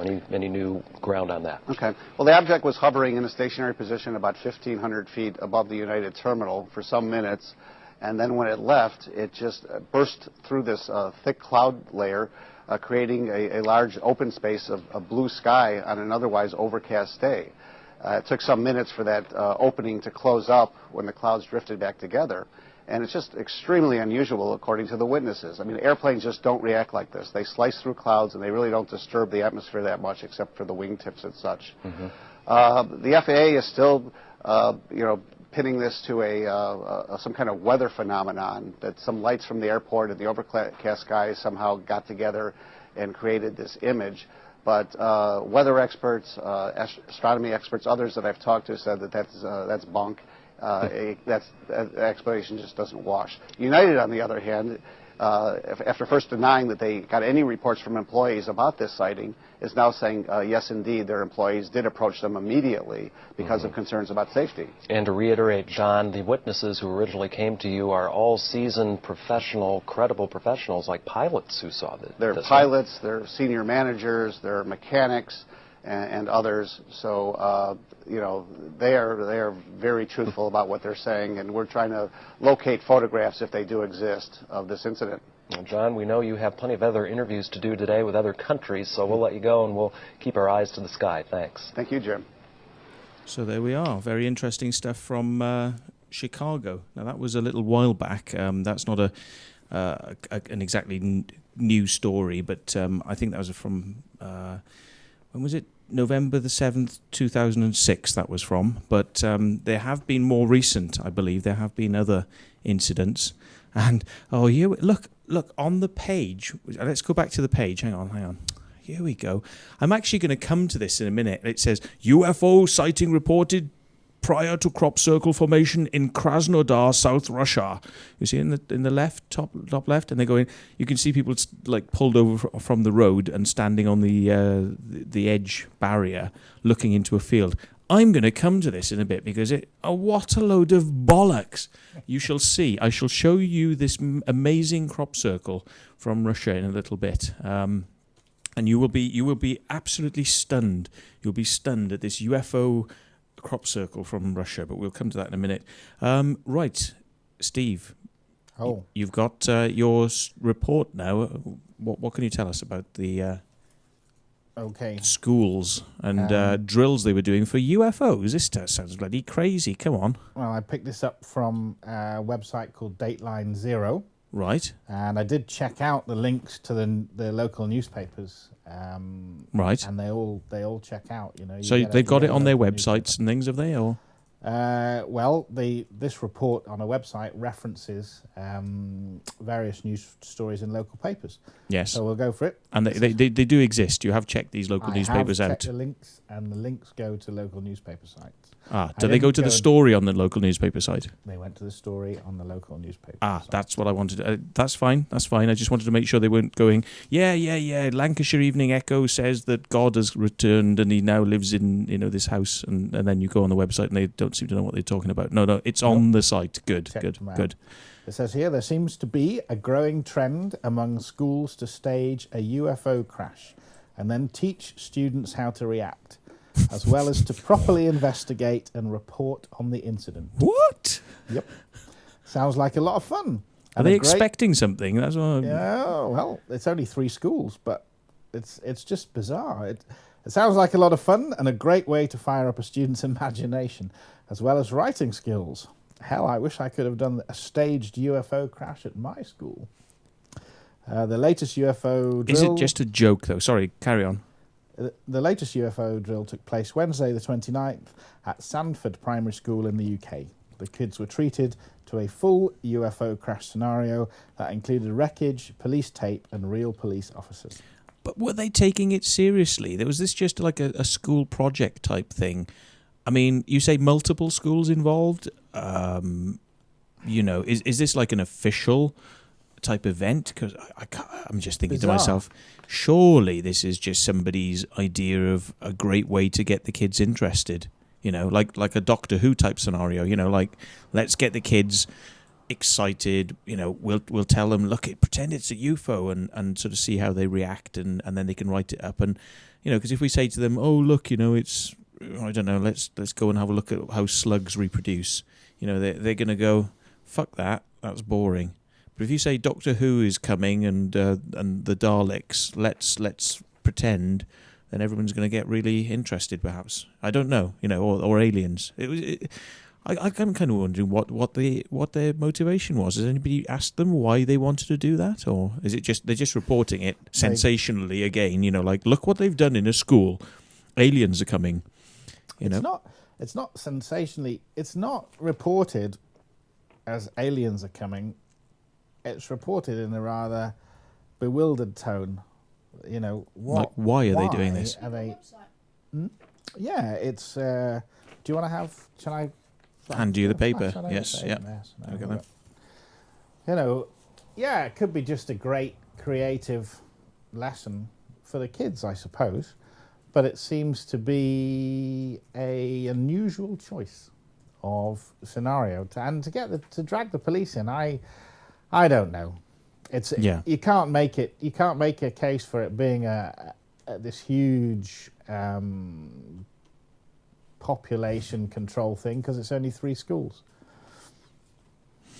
There's some strange stuff on this bloody website, including Jello wrestling. The US federal government spent $3 billion on Jello wrestling, a laundry folding robot, and a study of shrimp on treadmills. Okay, so yes, what's it? Dateline 0. Yeah, we'll have to have a little look into this. But my feeling on that would be that somebody needs to make sure that this isn't just a sensationalized news story that's been blown out of all proportion. It might be. I would imagine as well that possibly somebody would be saying, look, we need to kind of get kids ready for what happens if a terrorist attempt comes. But rather than say terrorism and a real threat, we'll make it a jokey threat. We'll make it sort of like a light-hearted thing. But it gets the same result because everybody has to, report quickly, get evidence, relate that through to the police and the authorities, but without actually saying, we think that you could be bombed soon. Maybe because the parents would be a bit upset if they started sort of saying, like, we think your kids should be involving themselves in anti-terrorist training at school. And, do you think there might be an element of that involved, perhaps? I'm just bewildered by that. You are. That doesn't strike me as mass control of anything. I don't know. Maybe it's somebody's idea of creative fun that's kind of passing me by. Okay, well, I've got some notes here. I'm going to go to what's this Canadian minister, Paul Hellyer. I knew his name. I was good, wasn't I? I remembered his name. Paul Hellyer. Tell us about it because I know a little bit, but you tell us what you know. Well, he's reported in the Daily Mail. Hey. a credibly authoritative source. I think he's been on TV. Even he's been on American, like Fox TV, NBC, stuff like that. Talking. He says, "Yes, it's not a joke. I really did say these things." Yep. What did he say? It do say here. He said, "My cigar-shaped object is this big." He said, He's on an advisory board of the Queen. Works as an environmental campaigner, and is credited with integrating Canada's armed forces. So he's an ex-Minister of Defence, and basically he's saying that there is, I believe in UFOs. I've seen them, and there is an American government cover-up. I think there's an American government cover-up on bloody every level of society, and from the top down, isn't there? Really, but I'm pretty sure I've seen this guy on at an exo politics conference. You've actually seen him there in person? No, on the net, via the YouTube, explaining that fighter pilots have lost their lives because when they come close to the flying saucers, the fighter planes disintegrate due to anti-gravity effects. And yes, I just well, really he's a sort of sensible enough looking chap, isn't he? And he doesn't seem to be a crazy, wild-eyed person. But he's saying what a lot of people, Lord Hill Norton, Admiral of the Fleet, had his finger on the pulse for nuclear weapons, and he came forward and he's like, yep, aliens, UFOs, yep. These people, like, Minister of Defence for Canada, that's not just something you can brush off, is it, really, lightly, and say, is he needing a checkup from the neck up? Has he gone mad? Or what gives, I mean, he seemed very sensible, and I think he was taken quite seriously by a lot of people. But what does it mean? What do you think then with people like this coming forward? Is it all part of this this agenda to get people kind of acclimatized to UFO information? That's my favourite explanation, is that we're being spun a story. And to have that spun by very credible figures is what you would do if you wanted to get everybody to believe. But how could you, we talked a little bit about this earlier on, but how could you get people to believe, unless they'd actually seen something? He said, I've seen UFOs. So obviously he's got some sort of personal belief, unless, of course, he's, just part of this reptilian government conspiracy to kind of tell people, things that mind control them for the New World Order purposes. But I mean, if he's just a normal guy, how would they get somebody like a normal guy like him to kind of come out with this stuff? Do you think he's been kind of played? Do you think he's been pushed in a direction? Do you think he's had his strings pulled a little bit? Do you think he consciously knows he's giving out bullshit, or he actually believes what he's saying? Because he seems very sincere, I mean, you can't tell. Yes, but I think I think that's the best way to do it, is to, allow people to come across certain documents and certain information, and to inspire a belief in them, and then let them run. That's got to be more effective than having somebody telling lies knowingly. Because they're not going to pass a polygraph test, are they? If they're lying, there's always the chance that they're going to slip up. It's better to have people that really do believe in what they're saying, kind of putting this stuff across. Yeah. So you think that people, even at that high level, could be manipulated to kind of be part of this agenda? Well, like you say, at that high level is the Ministry of Defence. I mean, I think there's a higher level than that. Yeah, I think there's a higher level than that. Yeah, and these guys are probably very easily manipulated. They're coming into office for a short time, and they're, they know that there's a lot of history there, and they're suddenly in this new position, and you can feed them stuff, possibly when they're very new in the job, and they're not particularly certain of themselves, and would be quite impressionable, and that would do the trick. Yeah, indeed. So what exactly, who else has been coming out with this stuff then? Who else has been saying that there's this agenda to, you mentioned Bill Cooper earlier on. I mean, what was Bill Cooper's slant on this? Because I think he had a slight opinion on his strings having been pulled over the years. Did he? Yeah, Bill Bill said he witnessed a flying saucer coming out of the ocean, didn't he? He was on his submarine in the conning tower, and he was on passage from the Portland-Seattle area, and I'm not sure where he was headed, but he was in the North Pacific, and he said he witnessed a flying saucer come out of the ocean. So his belief was that the technology was real, and that there were craft, saucer-shaped craft, capable of maneuvers that you wouldn't see from conventional aircraft. And then later on in his career, and I know I've seen him talk about not his own experiences, but a lot of guys in Vietnam seeing UFOs. And then he had a very senior administrative post in Washington, D.C., where he was preparing briefing notes for the Admiral of the Fleet for, I think, the Pacific. And he came across the magic documents and magic and majesty documents, which talked about, I think, connection with an extraterrestrial race. And he initially believed that there was a huge cover-up, and then decided that he'd been set up. Right. And then he you know, obviously Bill Cooper was a big name in the UFO field for many years. He came out with this stuff, had his own radio show, was very well known across the States, and a bit of a freedom sort of campaigner, believing that you know, the Americans had the right to bear arms, and that one day there was going to be an uprising in the United States because of the sort of impending New World Order push for one world government. And it seemed like he was goaded out of his house one day by the police, and then not telling him that they were police, but by basically creating some sort of ruse that they were on his lawn, making noise, like kids making noise on his lawn. And when he came out of the house with his gun to kind of say, "Get the hell off my lawn," they tried to shoot him, didn't they? And then he shot one police officer, and then he shot him dead. Then, you know, actually, maybe now we'd better tell him when I were on his lawn, pretending that we're kids, you know, attacking his house and on his lawn. Then we better now just say, "Stop, police!" Now he's pointing a gun at somebody, you know. And then the rest is history.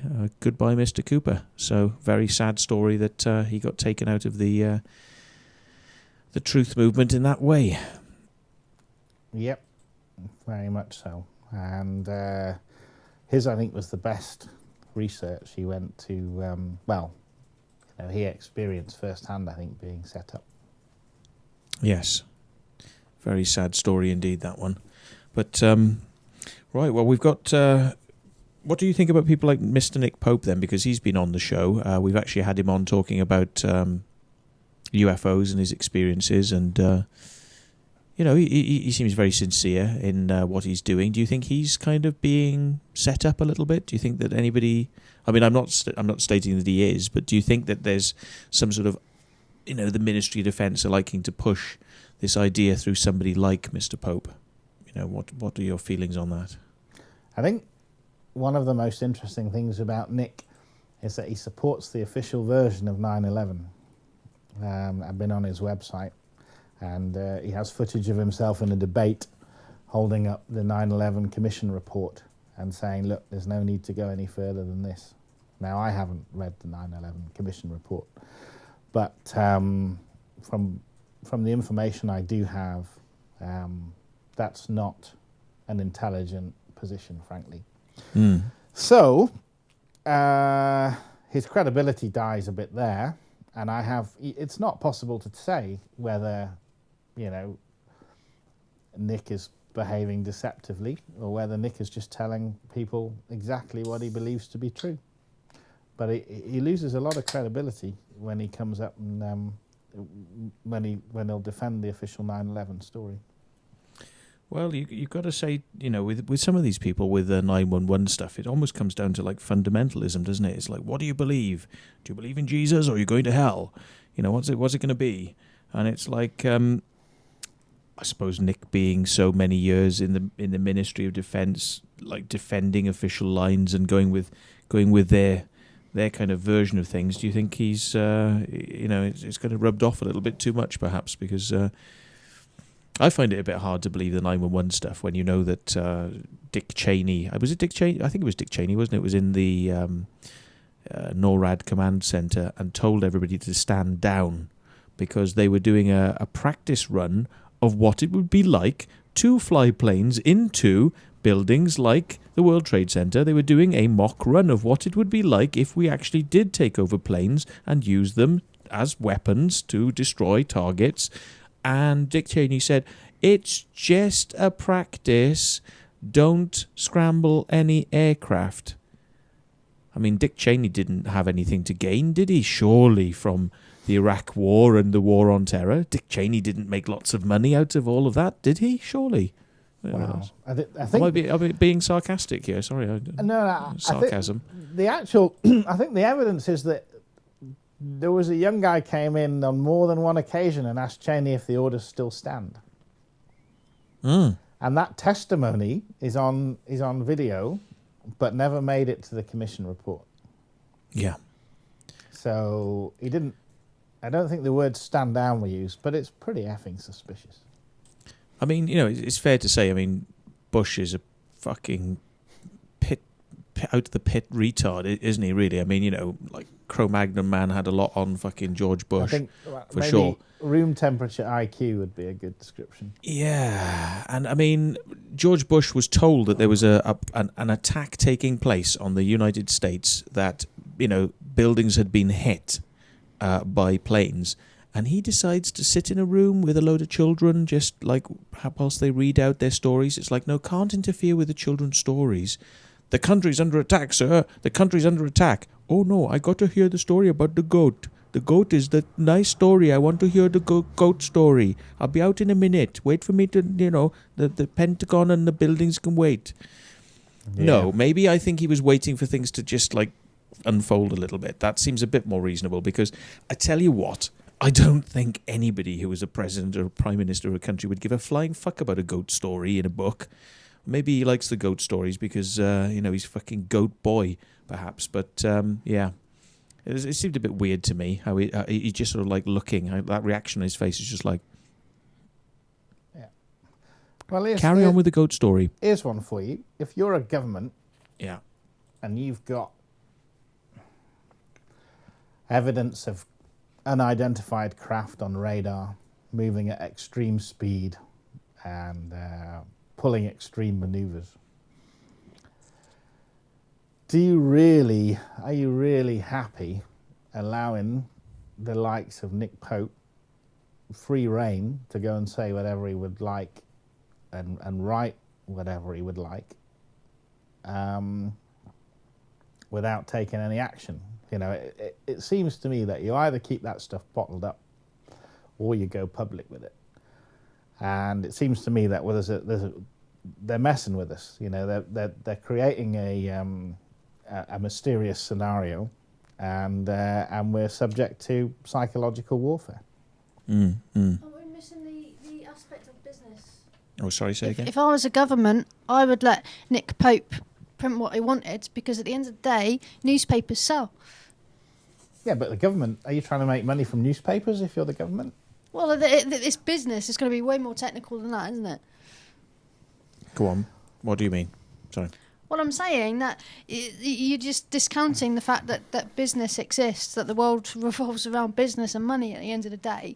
You're erasing that element out of the equation. So you think Nick's maybe allowing newspaper owners to make a lot of money? Is that the deal, where he's generating a lot of income for powerful people because of his stories and the mystery? I'm suggesting that he's a businessman, and there's money involved in printing the papers. Printing his books. That's for his Nick. books. So that's his motivation. So you're directing the whole existence of the conspiracies and everything down to one person with intent. And I'm just saying that no, it's business at the end of the day. Now, what I probably didn't express myself properly. Sorry. What I was saying is, if you're the powers that be, and you have knowledge of these craft,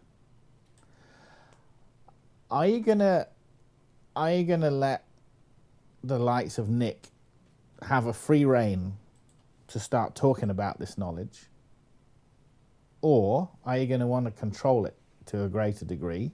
I'd want to pop him. Well, and that's a reason. I think that's a reasonable point. What's that a metaphor for? You want to pop him? Pop him, kill him. Oh, I see. Okay. Oh, what do you think I meant? I don't know. I was just like, my mind was running wild then. Right. Nobody gets popped for talking about UFOs, as far as I'm aware. So what's the moral of But the they story? do, though. I think what fits is that they're messing with our heads deliberately. You know, if you've got the US government recently, through the FBI and the NSA, released some really flaky documents onto the web. They didn't come. So, you know, what's your? Well, we're not in America, but if you were a citizen in America, you know, what's your relationship with this government? You know, what are they doing with you? Well, they're publishing really flaky, confusing documents on websites. The FBI one, they reported through the media in a quite sensational way. The NSA one, I think it got 1 or 2 reports on UFO internet sites, maybe more than that, but it didn't go mainstream. They're messing with us. You say that, but if I'll put it to you, if you were the government in control of society and all the people in it and their welfare, wouldn't you want to protect them from that? You can't control. What do people do with that kind of knowledge? They want to go and, I don't know, right? So steal everything, right. rape everything because they think it's going to be the end of the world or something. So and okay, agreed. So if you want to protect somebody from that information, do you let Nick Pope walk around going on the BBC and writing books? You don't, do you? I don't think you do. I think if you have a secret and you want to keep and maintain a secret, then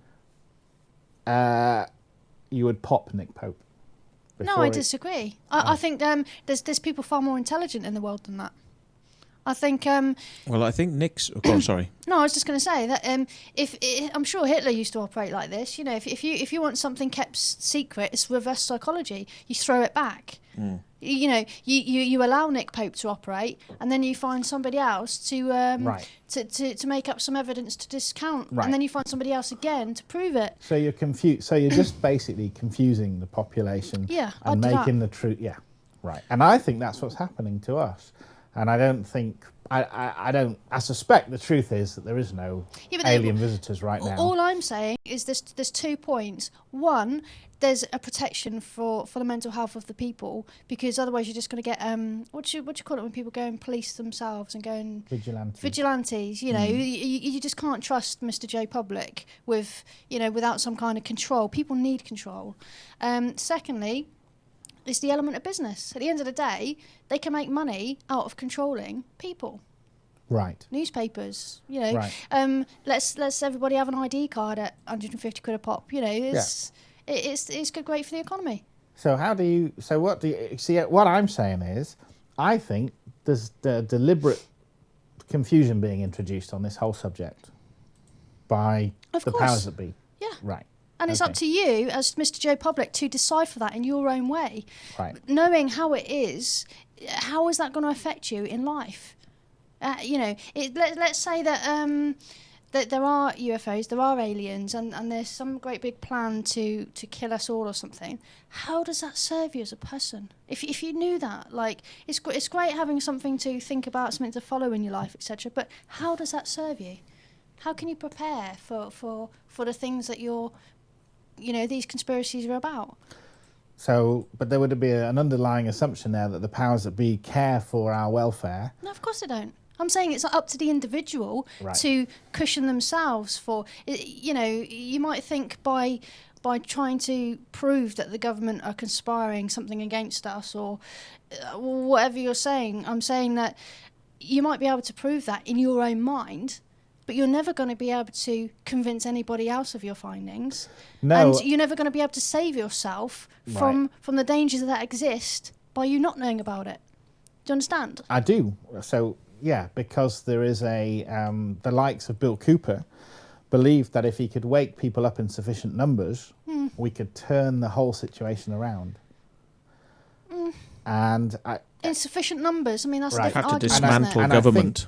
I think what you're telling me is that it's not practical or feasible to wake people up in sufficient numbers. Is that what you're... No. Oh. I'm saying not in sufficient numbers. At the end of the day, there's 20 people following this Yes, group. I know. How many billions are there on the know. planet? So, to me, so that is your point, then? I No, guess so, yeah. I deny. There's 18 people in the chat room. There's 18 people in the chat room, and there's about 50 people watching, and there'll be about another 150 on live stream, and there'll be about another 200 on YouTube. There's 400 people. Fuck you. 20 yeah, people. but I'm just saying a mere Fucking 50 traitor. people in the billions of people that exist. I mean, who out of these 50 are going to wake us all up? Because they're 400 not of waking us. me up. 400 of us are going to take up arms, and we're going to kick the motherfuckers right squarely in the bollocks. It'll all be over. Yeah. It'll all be over very quickly. I don't know. There will be a waking up, though, because let's assume there is an agenda for a one world government. Though at some point, if that agenda is successful, you'll get it will be very obvious to everybody that we're moving towards a one world government. So as you move further down the line, people will certainly acknowledge the fact. Now, whether they will do anything about it is a totally different matter. So I guess people will understand what's actually happening to them, and I imagine they will just accept it and go with it. I think, personally, that we underestimate the power of the people, not in terms of leadership. I think we focus too much on leadership, and even we are trying to control leadership. If we all stop trying to control, I think we'd be surprised how well we stick together naturally and fight for these look at the fuel protests, all these lorry drivers, barricading. That's not planned. That's not one individual saying, right, in 2 weeks from today I'm going to plan this. It's a cause that occurs from the people at the same time when they're in unison and they're not seeking control. Yeah, do you know what I mean? Like we're all... If you plan it, they'll stop you, because that's the whole point, isn't it? They know what you're doing. If you start planning it, like I said on Facebook, let's shut down garages, and like nobody bothered, because they all knew that there's these bloody threats being given by Tony Blair. We're gonna you'll try and do a petrol blockade again, and we'll fuck you up, basically. Mm-hmm. That sort of threat by Tony Blair, and I think they mean business, So you can't plan things like that, and I think people know you can't plan things, but when they happen, they'll fucking happen. I say, choose your allies, choose your friends very carefully. Get rid of the people that aren't doing you any favours in life, and that's the best cushion you can have for any kind of conspiracy that's occurring in the world. Mm. I've been doing a bit of that recently, including the reason why we didn't have a show on Sunday, because a bunch of circle makers came down.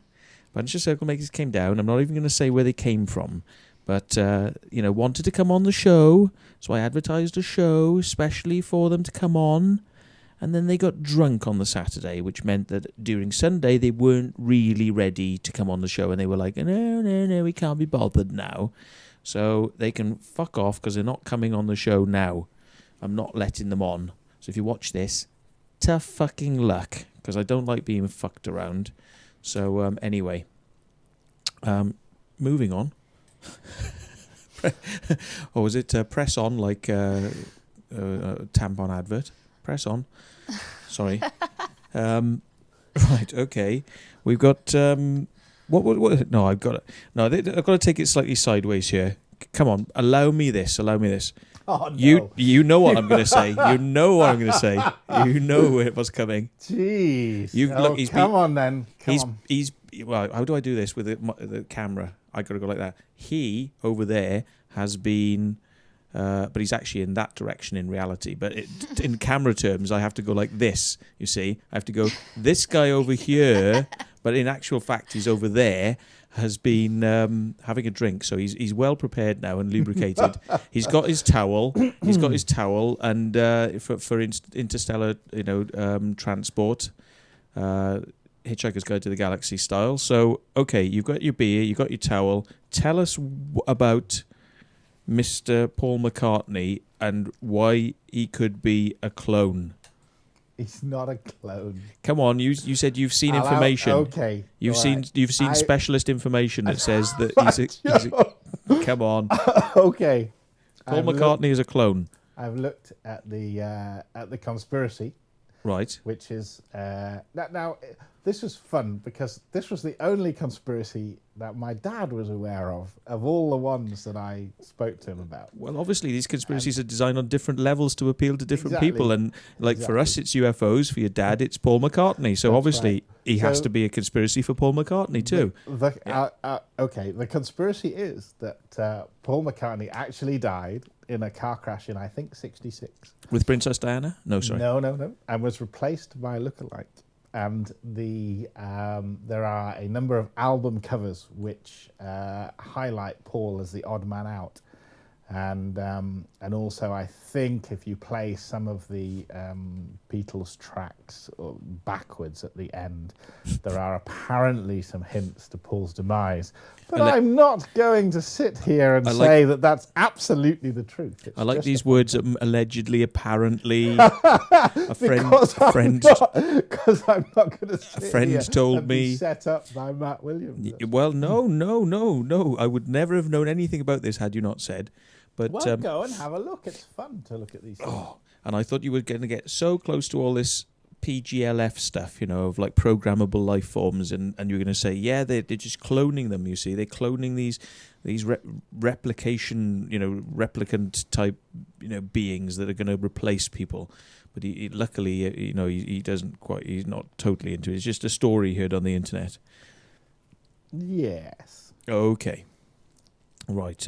You did tell me some interesting stuff about Buddhist monks being hooked up to computers. Do you want to go down that road? Because that's a bit more scientific and interesting. We can do that. It's related to, I guess, transcendent experiences. So there is the Buddhist monks, when they go into meditation, are aiming for a sensation whereby they feel connection with the entire universe, and they have no feeling of separateness at all. And so they report this sensation, and of late, and I can't remember, let's call it the last 5 years, I found a book called, the title of which is Why God Won't Go Away. And I was having a read of this, and the neuroscientists wired up a Buddhist monk during meditation. And what they found was that there's a function within the brain, a center within the brain, central back part of the brain, the responsibility of which is to tell you where you finish and the rest of the universe begins. And when they wired a monk up, put him in a room and said, when you get to your nirvana through meditation, tap this button and we'll know then to take all our readings. And what they found was that this particular center, when the Buddhist monk was experiencing a loss of separation with the universe and a complete feeling of oneness, that center was blocking all electrical signals coming into it. So essentially, something within the body was shutting down its ability to determine its edges, which I think is, it's remarkable that we have the ability now to look at what would be a very mysterious experience, and maybe, unfortunately, an uncommon and a paranormal experience in 2011, which might otherwise be much more common in terms of basic physiology. I mean, it's on the one hand, it takes a lot of mystery away, but on the other hand, it gives it enormous credibility, and it shows that anyone can achieve that, and it's probably even better than getting drunk, I would imagine. Well, we can but try, I suppose. Back over to you. Your turn. Can't have another go, right? My turn. Success. Your turn. Drinking on YouTube. Yeah. It's a new sport. Maybe. Yeah, you're not supposed to do it apparently because it means you're not running a serious television program when you have a drink and do other things. I'm very careful to get the camera off when he's intervene. Oh, he's intervene. No, she's intervene. He's intravenously injecting drugs, but no, he's not really. Anyway, we've got. The Tank Man. No, let's leave the Tank Man. We'll leave Tank Man and Tank Girl. What about your? Let's bring it back to crop circles. Burke, Levengood, and Talbot. Nancy Talbot. You've had some. You've done some research on them. What do you think about their stuff then? Because I really like Burke, Levengood, and Talbot. What do you know about them? And we can bring some footage in a minute then as well to make it even more interesting. We've got some stuff we can bring in. So lead us in, sir. I think, yeah, like I was saying before we went on air, if I was an angry man, I would be angry at those three people because when I was looking at all this knowledge outside of the mainstream media and on the internet, the films or the material that I came across with regard to crop circles was all the material related to the alien origin of crop circles and the documentary that I saw featuring Nancy Talbot talking about microwave energy in vortexes and blown nodes and iron spheres was a very professionally produced film, certainly by the standards of YouTube, and therefore it looked like a professional, capable bunch of people who had something to say. And unless you're only as good as in the knowledge that comes in. If that's what you're looking at and you're not finding anything from the circle makers, then it's very easy to lead you astray, which is a pretty dirty trick to play on people, I think. This is the sweet break. She's just had one. So I'm having one now. Yes, it is easy to be led astray, and the stuff about Burke, Levengood, and Talbot's research is, it appears, all very official. We've discussed this on the channel many times, but Dr. Levengood is not a doctor, you see. So what would stuff like the microwave damage to the crop, the cellular changes, all that sort of stuff has to be brought into question because it's coming from somebody that we don't even know they've got any credentials at all. And if they don't know that plants pointing back towards the light is phototropism, a doctor of plant biology, which he's not a doctor, but a doctor of plant biology, would surely know the word phototropism, because phototropism is when a plant grows back up towards the light, and on its knuckle it sometimes splits open because of the stretching, and the fluids come out. Now, that's like your ABC of knowledge that you'd have being a plant biologist, but apparently, according to Dr. Levengood, this is microwave damage caused by something above the crop circle beaming down and overheating the crop and then forcing heated steam to escape and blow out of the plant. All sounds very good, but did you encounter some of that information? What did you think of some of that stuff? Well, it's jaw-dropping when you first come across it, because sounds good, doesn't it? Yeah, and it looks like genuine scientific research, and that how else?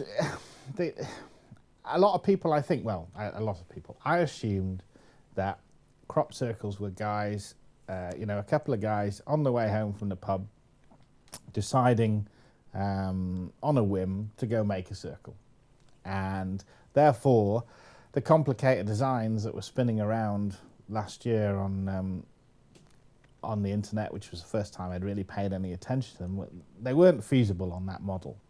And then along comes a very slick, professionally presented documentary, which gives you the alien rundown. And I think I spent about 3 months really believing that crop circles were the the evidence, for these aliens, and that was based on these people who appeared to be presenting legitimate research. Which, as I say, if I was inclined to be angry, I may be angry with them. Well, you could get old Perker on their arse, I suppose, Mr. Perker, and you could be like, I'm going to get you bastards because you lied to me, which is a fair position to get from, I mean, you think to yourself that, you spent all this time listening to these people and they're supposed to be telling you the truth, and then you find out it's not quite the way they said it was originally. It's going to piss you off a little bit. But, yes, Burke, Levengood and Talbot, we'll come back to this thing in a minute. But anyway, just to surmise, Dr. Levengood, not really a doctor. Said he was a doctor, actually said he had an honorary doctorate given to him by the National Academy of Sciences. They were approached. They said, no, we don't give out honorary doctorates. This information was given to UFO author, he's well known, Kevin Randall. If you want to go and look this stuff up, yeah. Levengood is not a doctor, so you have to treat his research with a slight amount of caution. But if we're going to have a look across in a second at... yes, we're going to, in a little second, we're going to have a look at the Crop Circle Connector website, because I've been told recently that crop circles, we don't have to worry about this year in England because of the amazing international crop circles. It doesn't matter that people aren't making them in the UK and that they're low standards and they're really shabby. It doesn't matter a jot, because the international crop circles are what counts, and there's loads of them out there. There's Thailand, there's Russia, there's America, there's all these crop circles internationally, so we can fuck off on Circle Makers TV because we're just arseholes. Well, let's go and have a look at the international crop circles. Let's have a look at the standards of the international crop circles so far. Of course, I'll come back to this later on in the year, but this is what we got at the moment. Italy, 2001. And as we scroll down on the Crop Circle Connector website, we can go to this one in Eugenio, Padova, if you click on that one. Oh, he's coming, sorry. He's coming. You want to scroll down? Not letting you? It's coming. It's coming. There we are. You can see it in the distance. Do you want to? Is it a photo further down? These two little circles. Look at this. Look at this. This is high quality stuff, folks. High quality circles there. Right. Anyway, let's go back. Bollocks to that. Right. So basically, what we're going to have a look here is at the different places. So if you go back up again, that was Italy. There isn't really anything better than that from Italy. So if you go back up again, and back up again, up a level. Sorry. Back. Yep. I've got a different browser to you. Yeah, sorry. Yeah, okay. Which one do you use? No, I'm using Firefox 5, is it? 4. Yeah, I don't like it, but yeah, I've stuck with 3. Mind you, I think they've got so many complaints with Firefox 4 that they've actually changed the format to look back like 3 because everyone went, "What the fuck is this for? Why the fuck have you got this stupid little Firefox logo in the corner and all the menus sprout out of this fucking little circle in the corner and we don't understand what the fuck's going on?" They've put the home and the refresh over here now, so it's in there. Yeah, I mean, I think if you actually download the latest version, you'll find it's actually gone back because they've had so many complaints. Really? They've had so many complaints about it, they've just put it back. So if we scroll down, sorry. Scroll down.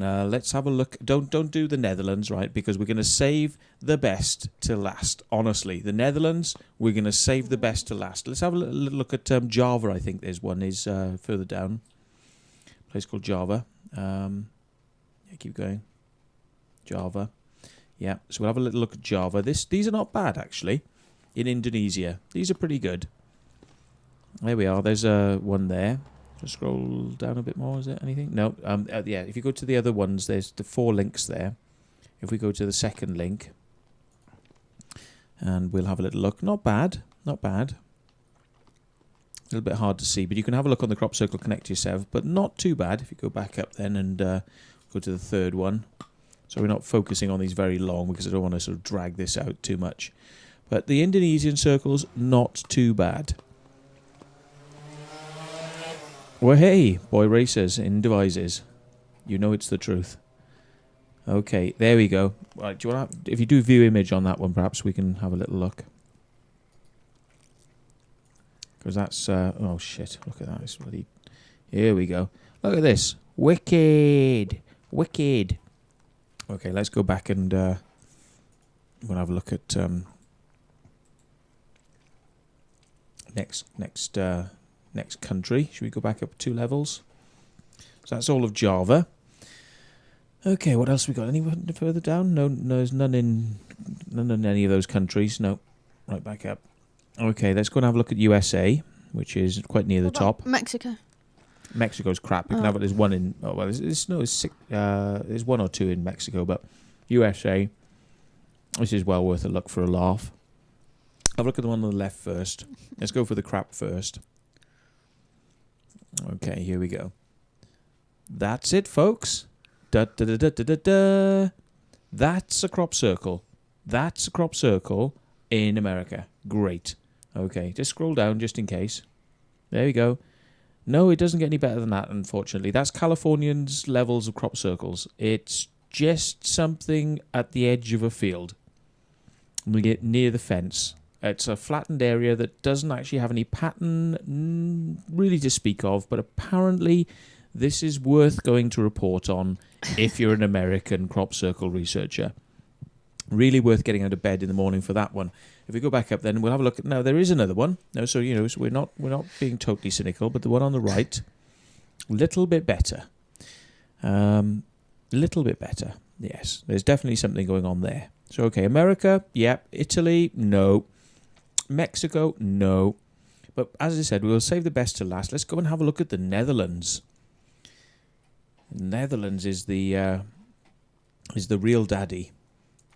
This is where it starts to take on a whole new level with Mr. Contactee come... well, I don't know what to describe him as, really, I suppose. This dude. His name is Robert van der Burk or something, and his crop circles that appear all around his house, strangely enough, in grass and things like that. Let's start at the top. We'll work our way through them. They're worth having a look at, these are. Look at this, in grass, is it? Is this grass? Wow. Look at this. Whoa. Goodness gracious me. How could a human make this? I mean, the design that's gone into this. Oh, look. Scroll back up. Oh, I saw something. No, that's right. Yeah. Reported by Nancy Talbot BLT research team. Discovered by Robert van der Broek. Oh, excellent. Right, let's go and have a look at the next one then. Great. So We're not going down then? No, not worth it. It's crap. I mean, excellent. Yeah. Excellent stuff, yeah. Superb. Have a look at this Hoven reported. That's quite close by, I think, as well. God, look at this. Whoa. Look. Oh, God. UK, we got nothing on this. This is like, we better watch out. This is like, we're on the run here. What shape is that? Yeah, what shape is that? That's an egg. It's a Kinder egg. Yeah. Actually, I've got one here. No. It's a bit of a Kinder egg. Won't say what's inside there. I don't want to know what's inside there, thanks. Yeah. Oh, look, reported by, again, Nancy Talbot, BLT Research. Who's it found by? Let's have a little look. Oh, found by Robert van der Broek. Oh, really? Not near his house by any chance, would it be? Oh, okay, let's go and have a look at the next one then. Right. Okay, third one. Nature Preserve in Hoven. Hoven, I seem to have remembered that. I've heard that name before. Hoven. Isn't that where Robert van der Broek is from? Oh, look. Look at this strange thing. If we scroll down, we'll see. Oh, look, who's it discovered by? Oh, it was discovered by Robert van der Broek and reported by Nancy Talbot. Okay, let's go and have a look at the next one. There's a pattern here. I'm kind of getting used to these names now. Let's have a look at Oddenbosch.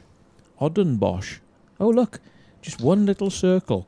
Obviously, that was a small ball of light type alien craft that came down and did this one. So what's the caption there?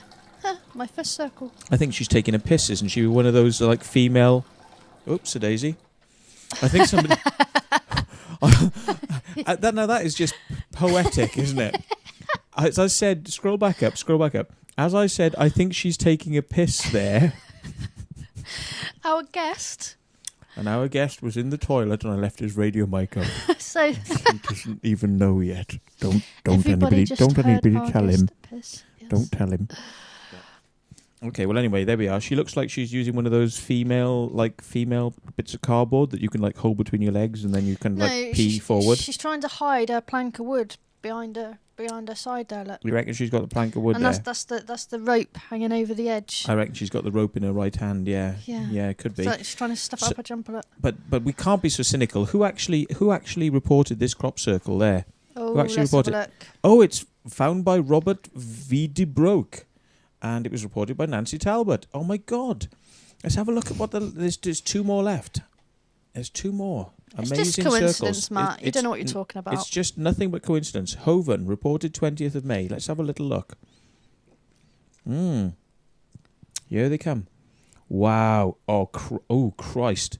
That's definitely alien craft, that is. Look at this. Oh, my God. How could people get in and out of there without leaving marks in the field? Do you know what? I think the aliens are trying to communicate with these people. Because I think the aliens are trying to tell the researchers something. I think the aliens are really trying to tell the researchers something by this amazing crop circle finds that they're getting. Beginning of new circle. Well, who says that's the beginning? Yeah. Unless you made it.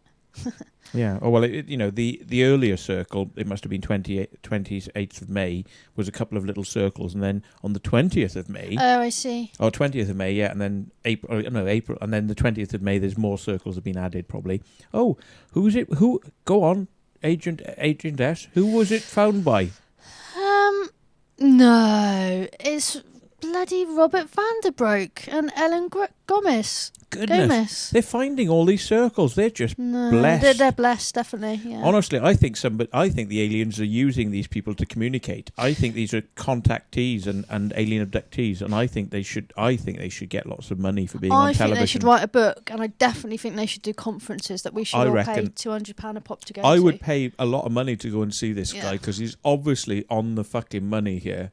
He's got all the best fucking circles here. This is ticking off. Hang on, there's one left. I'm going to eat my hat. Okay. If this is right. them. What do you reckon? Do you want to bet money on who's got this? Who Actually, reported no. this? I've eaten too many sweets. I can eat another thing. Oh, look at it. The standards are getting better and better and better.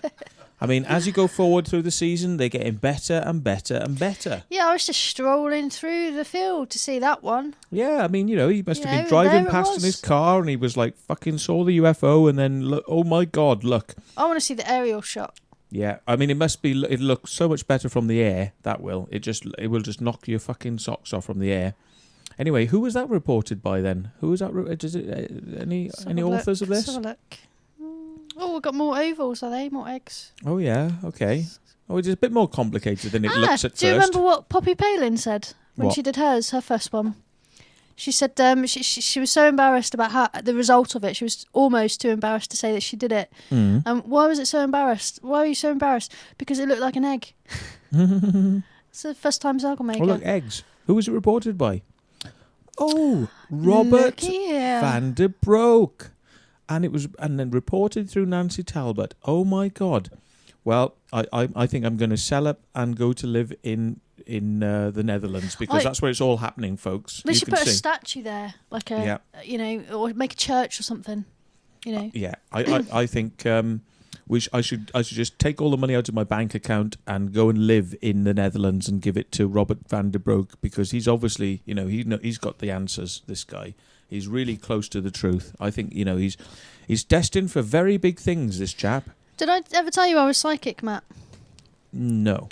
I'm going to tell you that in the next few days, there's going to be a circle appearing in Holland. Really? Yeah, it's going to be in grass. Really? Yeah, and I can even predict which researchers are going to find it. No. Yeah.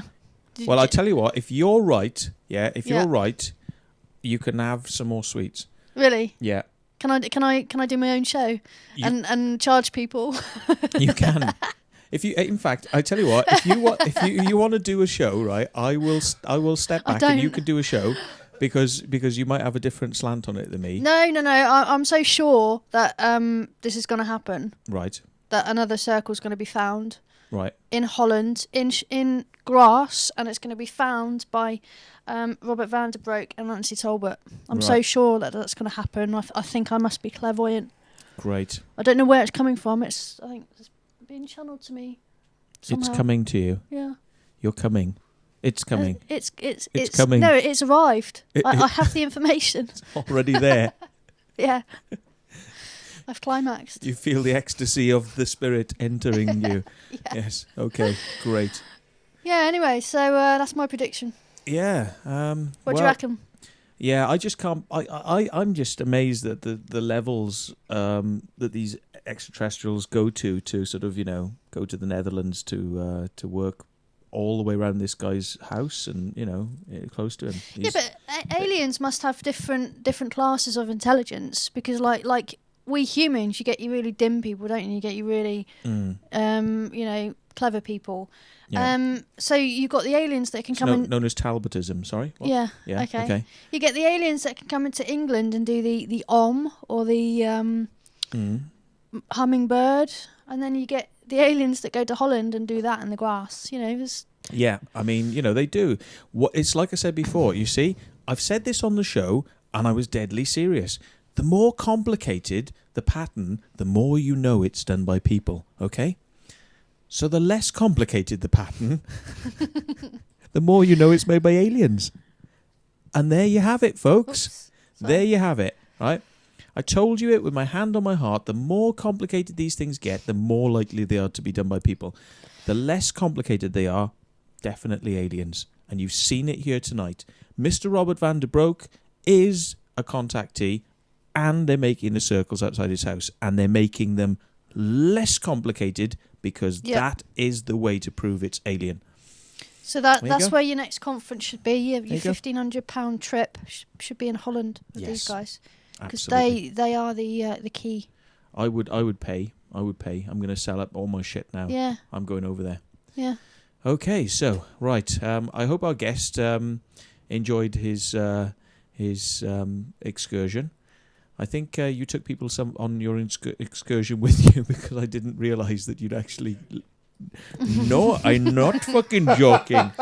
I'm not joking. Yeah, we had that little squeak as you walked off. I didn't realise that you had left. You sneaked out, you see. I didn't know you'd gone. And then, strangely enough, somebody on screen was doing something that was approximating urinating, and it was. Did you have cameras in the bathroom? No, we didn't. We had HAARP transmitters that were actually projecting into my brain that you had left the studio. It was a VLF transmission, and it was coming through loud and clear. Excellent. Yes. Excellent. So I have weed on YouTube. You have weed. Super. You have weed on in many different levels. That's yes. amazing. Yes. So great. I have to remind the guests to tell me they're going because I didn't realise. I'm chatting away with my headphones on here. Right. I didn't know. It's okay. I did this with David Icke once. David Icke was off in the toilet. I didn't put it through the recording I was doing, but I was like, hang on a minute. I was like, David Icke having a pee. I'm there with it. I'm there with him having a pee. And that's what you have to do when you're a technician. You see, you have to do these things. You have to keep the mic on to know when people are coming back. But there we are. Okay, so where were we? We were talking about Burke, Levengood and Talbot. And there is the standard of what Nancy Talbot is excited by. Nancy Talbot is excited by circles like that. So what do you think of those circles, Mr. Guest, Mr. Budge? Well, you excited by them? I can't understand how. Well, it's difficult, I suppose. It took me about 3 months of thrashing through all the information to. Nancy's been there for about 20 years, I think. How does that work? What are these? I don't really understand what drives these people when. You got it. You got it quite quickly, didn't you? So why can't they get it quite quickly? Yeah, I don't know. Is it a desperate need to?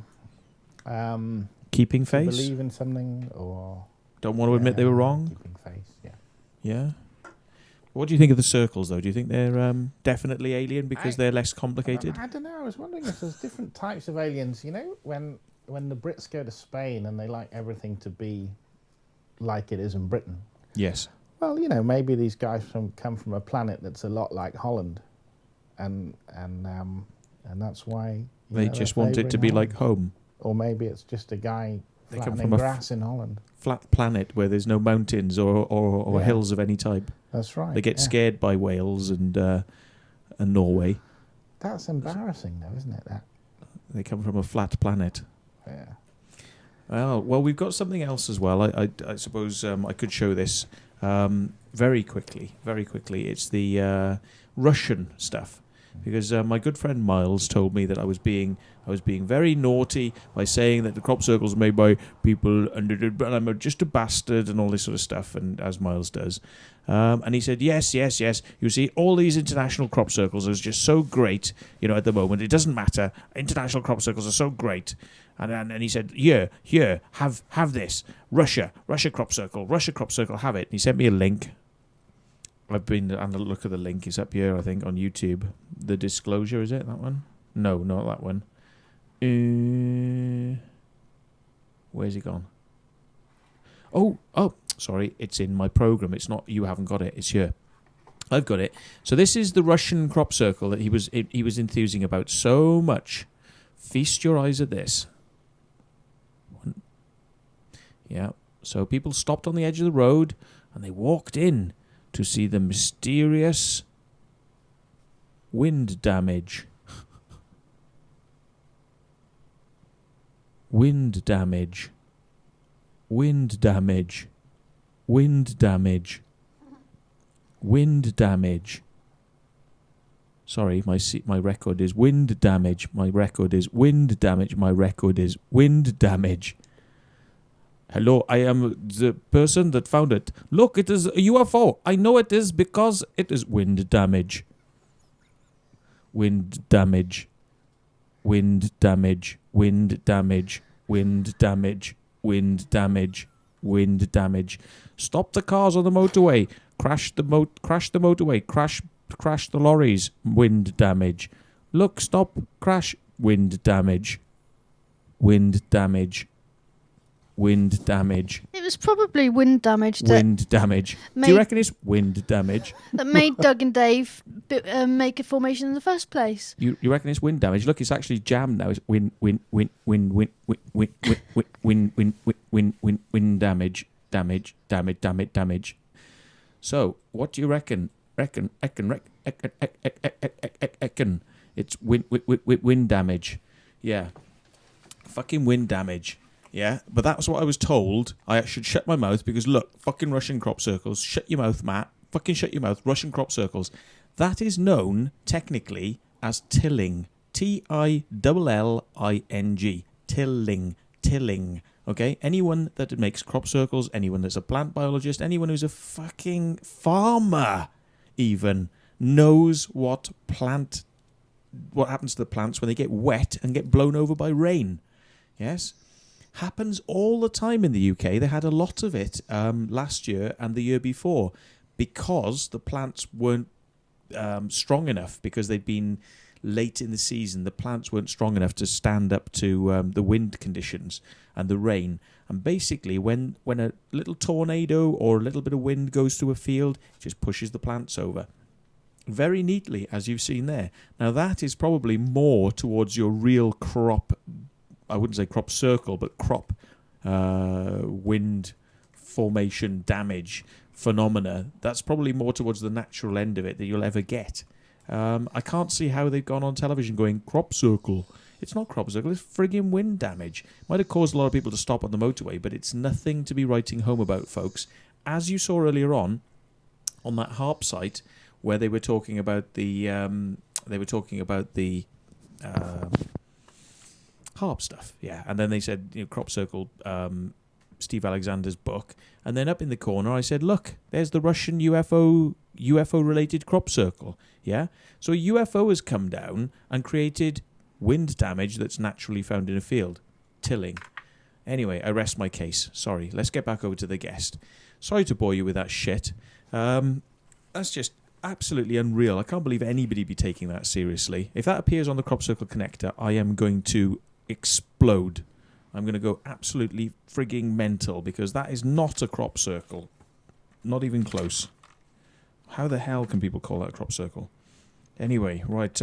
Did you want to tell us about the report from Iron Mountain? That's a good little bit of stuff. That do you want to go with the report from Iron Mountain? I'll go for that. That's the whole. This is where the governments start to get a little bit weird, isn't it? And start sort of getting like we are gonna get you. So the idea is, well, this was a report written following a meeting which took place in a hollowed out mountain in the States, I think called Iron Mountain, and it's been leaked. There's no you can't verify the source, but it was, and there's been certainly an attempt to discredit it as some kind of hoax or forgery since, but it reads in a pretty sinister and a pretty sophisticated way. And Mr. Bill Cooper was the guy who insisted that anyone who was interested in finding the truth get hold of a copy of this and read it and make sure they understood it. Right. So, Section 7, summary and conclusions, and they're talking about war and the way that war is regarded by the powers that be. So, kick off the start of the summary and conclusions. War is not, as is widely assumed, primarily an instrument of policy utilized by nations to extend or defend their expressed political values or their economic interests. On the contrary, it is itself the principal basis of organization on which all modern societies are constructed. So you've got an opinion there that without conflict, without a common enemy, you can't really unite a country. And they go on to talk about the political function, well, the functions of war, and they talk about economic, political, sociological, etc. Under the political functions of war, they say, the permanent possibility of war is the foundation for stable government. It supplies the basis for general acceptance of political authority. So these guys regard war as essential to being able to hold a society and a hierarchical structure together. Which is pretty sad, isn't it? But yeah. It is pretty sad, but it also, when you think about it, makes a lot of sense. If you can get people feeling threatened and taking life incredibly seriously because of that, you can maintain a hierarchy, and an obedience to authority. And they talk about substitutes for the functions of war. So what they might use instead, and again they have classifications under economic, political, sociological, and ecological, but as a political substitute for war, they talk about specifically an established and recognized extraterrestrial menace.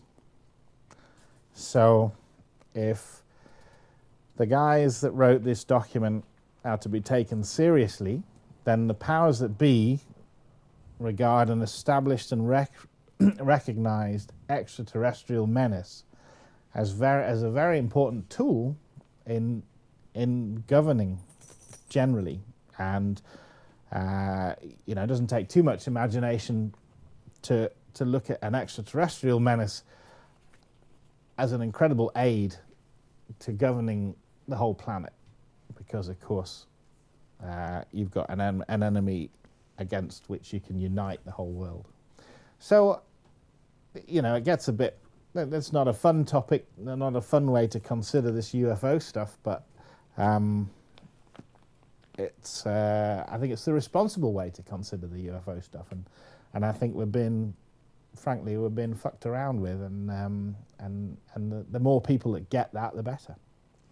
It's a pretty serious point, isn't it? That basically what these people are trying to do is spin out an idea that we're going to be threatened from outside, because maybe we we all know that the conspiracies exist to make us hate our neighbours and want to go to war with our neighbours, and it's always about oil and it's always about lies, and we don't believe any of that crap anymore. So maybe the only thing they can control is something that's totally outside anyone's frame of reference, and the only way to get a handle on it will be to come through the official channels to get to the aliens or whatever's going on, to create some sort of external threat, as Ronald Reagan put it in his UN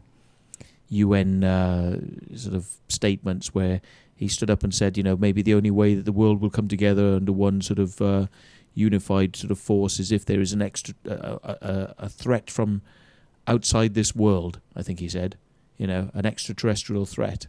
Yeah. Words to that effect.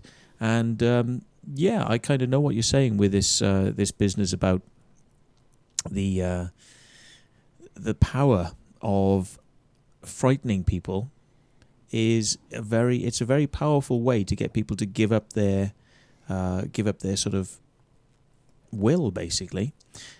People are much more suggestible when they're frightened, and that's not just I'm not just making that up. That's a known fact. It's known in hypnotherapy. It's known in psychology that when people are basically under threat, they give up a little part of their brain that allows them to kind of think rationally, and they tend to go for the... Oh, my dog's just gone and stolen something. They tend to go for the leaders around them, the people that seem to have a handle on things, the people that are shouting very strongly and seem to know what they're doing and what they're talking about. And they tend to give up their sort of rights and give up their will to these people.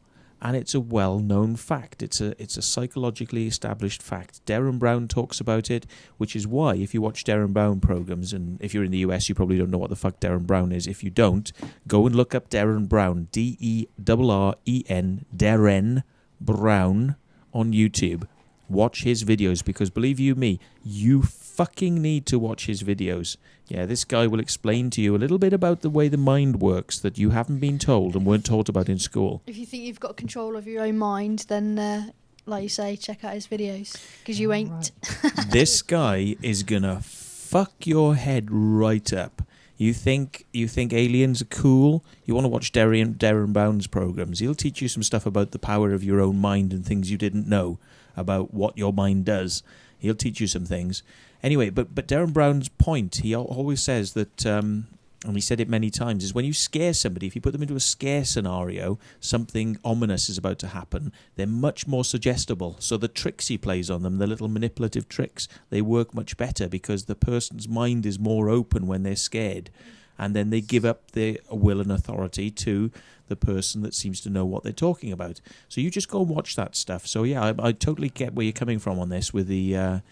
report from Iron Mountain, because keeping people in a fear of war, that you could be dead at any moment, keeping people in a fear state is one excellent way of getting them to give up their power to somebody else, which is what we always do. But to be honest, it's a great negotiation, because in the animal kingdom, you wouldn't last 2 seconds. You either the first one up and you run like hell, you're the one that gets attacked by the lion, aren't you? Like that is the animal kingdom. So really, you're lucky to even be able to get a negotiation being a human. Because otherwise you'd be ripped to shreds by the teeth of an animal, wouldn't it? That's how it's written. So and I think so it shall be. Yes. Okay, well, Report on Iron Mountain goes on a little bit more, doesn't it? Did you get to the extraterrestrial bit? You did. You got through that. Yes, you did. Yeah. Sorry. Yeah. You got to the extraterrestrial bit. Crop Dolly on here is mentioning, what about PNAC, PNAC? Do you know about that? Project for the New American Century. Project for the New American Century. There you go. You see, he knows his stuff. What do you know about that then? I'm not brilliant. I know that I think Rumsfeld and the crowd were at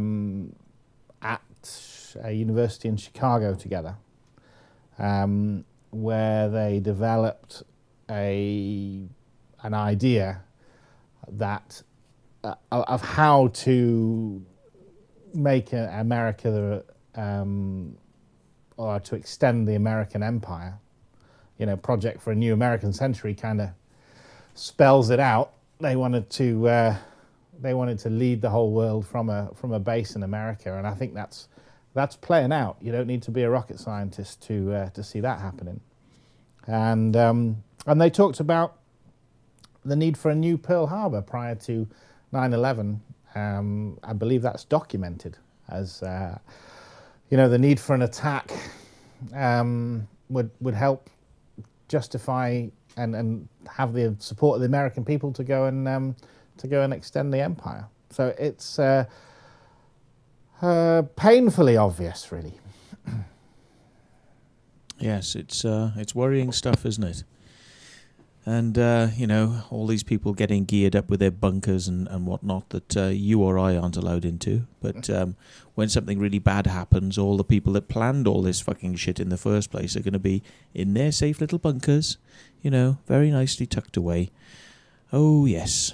Very good for them. Yes, maybe we should seal those fuckers in with a load of concrete. It's like jump in your bunkers and we'll just fucking pour some concrete over the air holes and down the entrances, and you can fucking stay there. Yes. Indeed. So, yes, well, we're coming up to 11:15. I don't know if we've had anybody who wants to Skype in, but we don't seem to have had anybody so far. So if you want to Skype in, you've got a very short amount of time to Skype into the show. You can add us as CirclemakersTV on Skype. And if you want to go to the CirclemakersTV website, it's www.circlemakerstv.org. And I say that for the people who are probably deaf and listening to the show, which we're producing a Braille version of this show for the crop circles very soon. So you'll be able to feel what we're talking about with the pictures. So that's coming very soon. And if you want to, you can chat in the live stream chat window. You've got a short amount of time to do that. And I'm sure the Braille version of this show will actually be quite interesting, because it'd be like a pair of breasts. It'd be like a pair of breasts with little bits in the middle of standing tufts, which are going to feel like nipples. So there we are. That's what Circle Makers TV will be for the deaf people who watch pretty soon. Sorry. There's a question. I thought you said. Oh yes. Okay. I want to say what I thought you said then. Okay. There's a question for me. Where's that? The White Room. Do you want to read it out? By the White Room, Matt. Were the UBI involved in Barbary Castle 1991? No, not at all. And then the gatekeeper says, Matt, there is an Apache heading your way. There's Apache. Is he nice looking? You gayer. Fancy a bit of Indian. Nice bit of Indian. They're still open at this time of night, are they, the Indians? Sorry. No, I think in a word, because I do know some stuff about Barbary Castle, which I've not made public. Maybe on a show quite soon, because the person who told me didn't say I wasn't allowed to say. It's just I've held back on talking about it up until now. You've had phase 1 of the release of information on that. Maybe next week, perhaps we'll talk about Barbary Castle. Why not? Seeing as you've asked. So who asked that, by the way? Who was it who asked that? The White Room. Yeah. Right. Who's the White Room then? We have to find out who the White Room is. And they've all been arguing in channel, going, "Oi, what's your fucking name? What's your name? What's your name, motherfucker? What's your name? Come on, fucking prick! Give me your name, prick, you motherfucker!" And they've been like goading each other on, and they've been giving each other names and false names. So yeah, great, yeah. But you don't have to give your names to be in the chat channel. That's the whole beauty of it, is that you can say things without having to, without having to take responsibility for your actions. It's great. But you can admit to who you are if you wish, or others will do it for you, I'm sure. Yes, so have we got any questions before we go?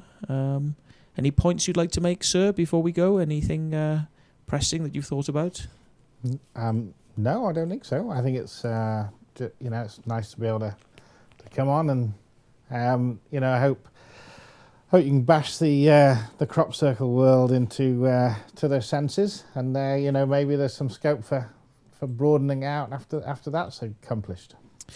Well, I don't know about bashing them across the head. I'm more of a sort of more of a sort of KY approach of lubricating and sort of gently sliding this information in, to help them understand what's going on. Bashing them across the head, that's something they do to themselves, isn't it? I think by the bloody anger and frustration they cause themselves by not taking it for real that people make the crop circles.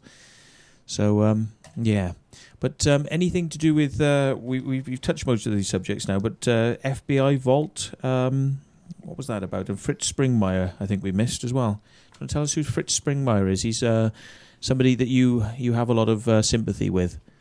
Well, he's another one of these characters that comes out with the most bizarre and unbelievable stories, along with Bill Cooper and Serge Monast. And then you find out, although, again, I didn't have time to verify it before we came on the show, but the stories I read on the webpage are that Fritz was, he comes at the whole conspiracy theory from a position of fundamental Christianity, and he has, according to his own lectures, he has debriefed a number of Illuminati mind control victims. He wrote the book 13 Bloodlines of the Illuminati, along with a number of other books, including ones on mind control. And he was convicted of bank robbery, which is, I would say, unusual for a prolific author, and is currently out of prison, I understand, but has a restricted life, which is pretty remarkable considering he lives in Oregon, which you don't associate with a somebody under virtual house arrest. Yes, and what was his angle then? He's talking about the Federal Reserve, Fritz Springmeier? No, Fritz was huge. Fritz was huge on having debriefed a number of Illuminati people, and his stories are outrageous, absolutely outrageous, on Satanism and human sacrifice and the rest. And again, it would be really easy to dismiss him, except for the fact that you find out that often the people with the most outrageous stories are the ones who've been targeted and persecuted. So this the whole culture of the powers that be, there's a lot of evidence to support the fact that it's a bizarre world they inhabit. Well, yes, I think I was getting confused there with a guy. Is it a guy called Eugene Constance? I was thinking of did a book about the Federal Reserve. Sorry, I was thinking that was Fritz Springmeier. Yeah. But yes, you're not a great believer then that people get bumped off, if they talk about these things, are you? Because you mentioned earlier on, you don't get bumped off, or were you being sarcastic when you were saying that? You don't get bumped off for talking about the UFOs, you said? No, and that's what's remarkable. I think that you don't. People pushing. There's been a few. There's been a few, but carry talking about UFOs. Well, my own research was that you tended to get pulled, looking at on my own initiative and just moving from one subject to another.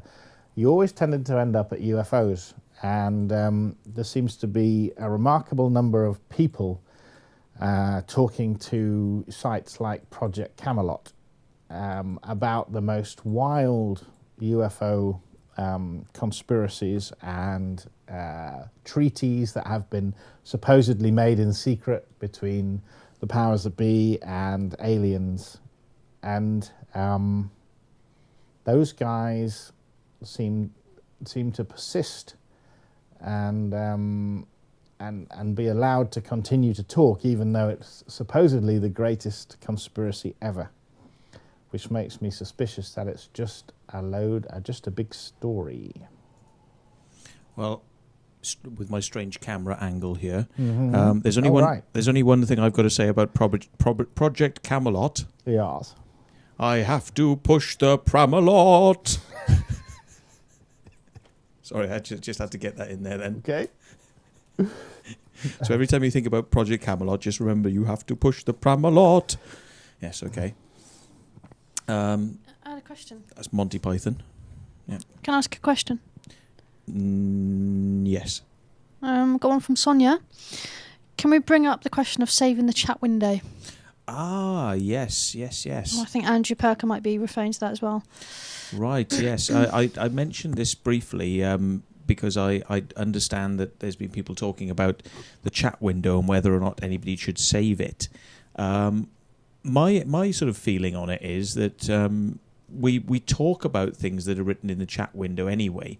So there's a possibility that anybody who writes anything in the chat window could quite reasonably get it read out on the show. And therefore, anybody who has typed anything into the chat window has basically given it out to people who may or may not record it or may not take notice of it. We may actually document it on the show. So therefore, I don't really think there should be much of a problem with people actually recording what's in the chat window.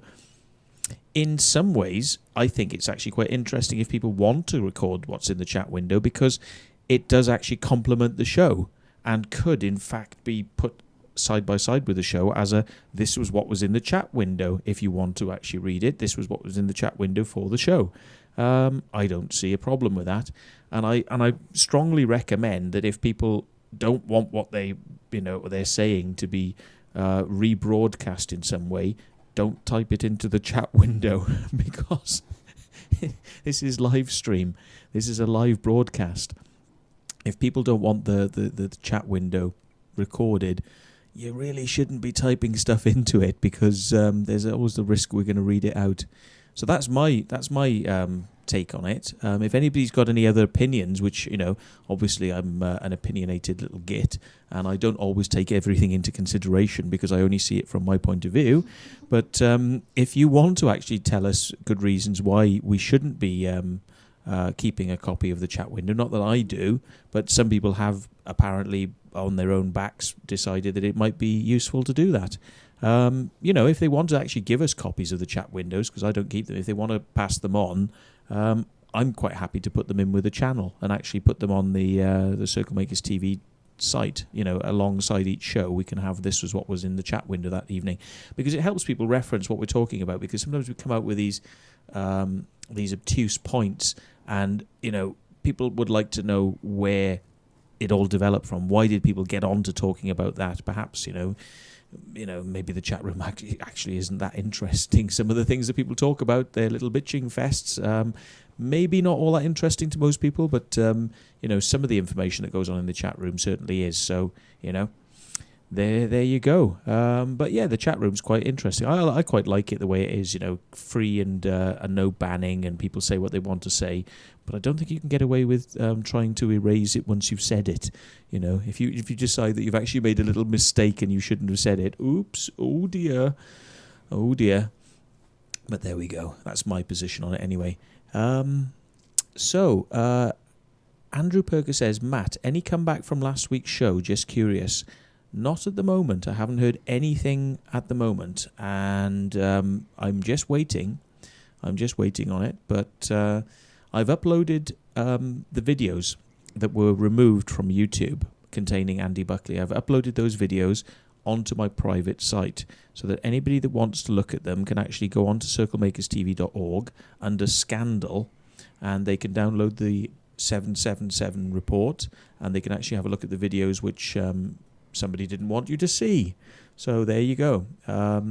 They are still all viewable on... The shows are all viewable on live stream. Nothing has been said about removal of videos from live stream. But YouTube, like I say, I wouldn't be surprised at all if YouTube actually, pull them, because they're very ninny-ish about this. And I wouldn't be at all surprised if they say that, maybe you can't have things that are a little bit too inflammatory. I wouldn't be surprised, but it doesn't matter, because we just upload them on my site. that I make a totally innocent YouTube video, and the totally innocent YouTube video says, I'm not going to tell you what I'm talking about here and who I'm talking about. But if you want to know about it, go across to CirclemakersTV.org, where you can find out things that YouTube won't let you hear. And then people will click on the Circlemakers TV site, and it does us a favour, because most of those people on YouTube probably wouldn't bother going to the CirclemakersTV.org website. But now they will, because they'll have to. And thank you for doing that, if you do that, Mr. Buckley, because it just makes people come and visit the site. There you go. Anyway, guest, have you got any final words, sir? We've got 1 minute to go. Final words? No, I wish I had some wonderful wisdom to leave you with, but I'm really not that good. Oh, come on. Well, it's all a story. There are no aliens. They're messing with your head. They're fucking with you. It's flattened grass. Look. Agent S is cracking up here. She goes, look what I've just found. No, it's somebody in chat. Who was it? Somebody, look. Who's that then? Look at those legs. Do. Yeah, chicken legs. Yeah, that was before I had a couple of pounds on me. Yeah, they were. Who was it? Jim Lahey. Please share this picture of. I look like a serious crop circle researcher there, don't I? Very important, and there's something rather sincere and yes, heartwarming. No. Heartwarming. But what I want to know is, why am I wearing such short yellow shorts surrounded by a field of cows? Who are? I've got a smile on my face. Look, you're trying to make it sinister, aren't you? Well, what's going on here? What's going on? It's like, am I reporting on this field of cows? It's like, hi, I'm Matthew Williams, and I'm here to tell you about cows. Yes. There's lots of things you wouldn't have been told about cows, including how they get mutilated and cameras fail. Let's go over to Andy Buckley for more information. Our special reporter in the field, Andy Buckley, for more information. Yes. Anyway, there we go. Right, we're about 11 o'clock, so we've managed to pull another 3-hour show out of our buttocks, and yes, we have managed it. God knows how, with very little information, very little research, very little composure, very little soberness. We have yet again managed to make another show. So thank you to everyone in channel. There's quite a few more there now. There's 16 users at the moment. Andrew Perker, Crop Dolly, Gonads, Hedgedread, Jim Lahey, Julian Gibson, Kernow, Mad Hatter, Nicky Star, Plan 9, Rob? Is that Rob Irving? Roger CCC, Sonia, The Gatekeeper, The White Room, and Wraith Woman. Thanks to everyone who watches on YouTube and Livestream. We are #1 paranormal show on Livestream. For all of you who didn't pick that up earlier on, we are the #1 paranormal show. If you type in the word paranormal on Livestream, we come at the top of the English speaking, because there is a Spanish one that's one above us. But we are the top of the English speaking Livestream network for paranormal. And who'd have thought it for a human circle making show? So tell your friends, otherwise we'll send the boys round. So yes. Thank you very much for tuning in, and well, I suppose that's it, right? So it's a goodbye from me, and it's a goodbye from her. From what? And it's a goodbye from Man on Chair. Goodbye. Mr. Budge. Night, John boy. Thank you very much. So, which button do I press to end the show? I think it's... Press all of them. Should I press, that one. Should I press all of them? Yeah. This is Sparta!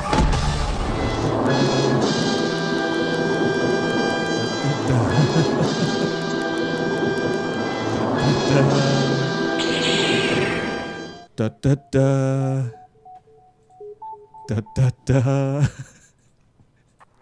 da da da. That's coming next week, Mr. Perker. Your time is coming close, sir. Mr. Perker, you cannot get away. You cannot get away. The time is coming close. You must. Da da da. And probably... can't even find it. Where is it? I can't find the button for the end of the show. Oh, here it is. Da da da.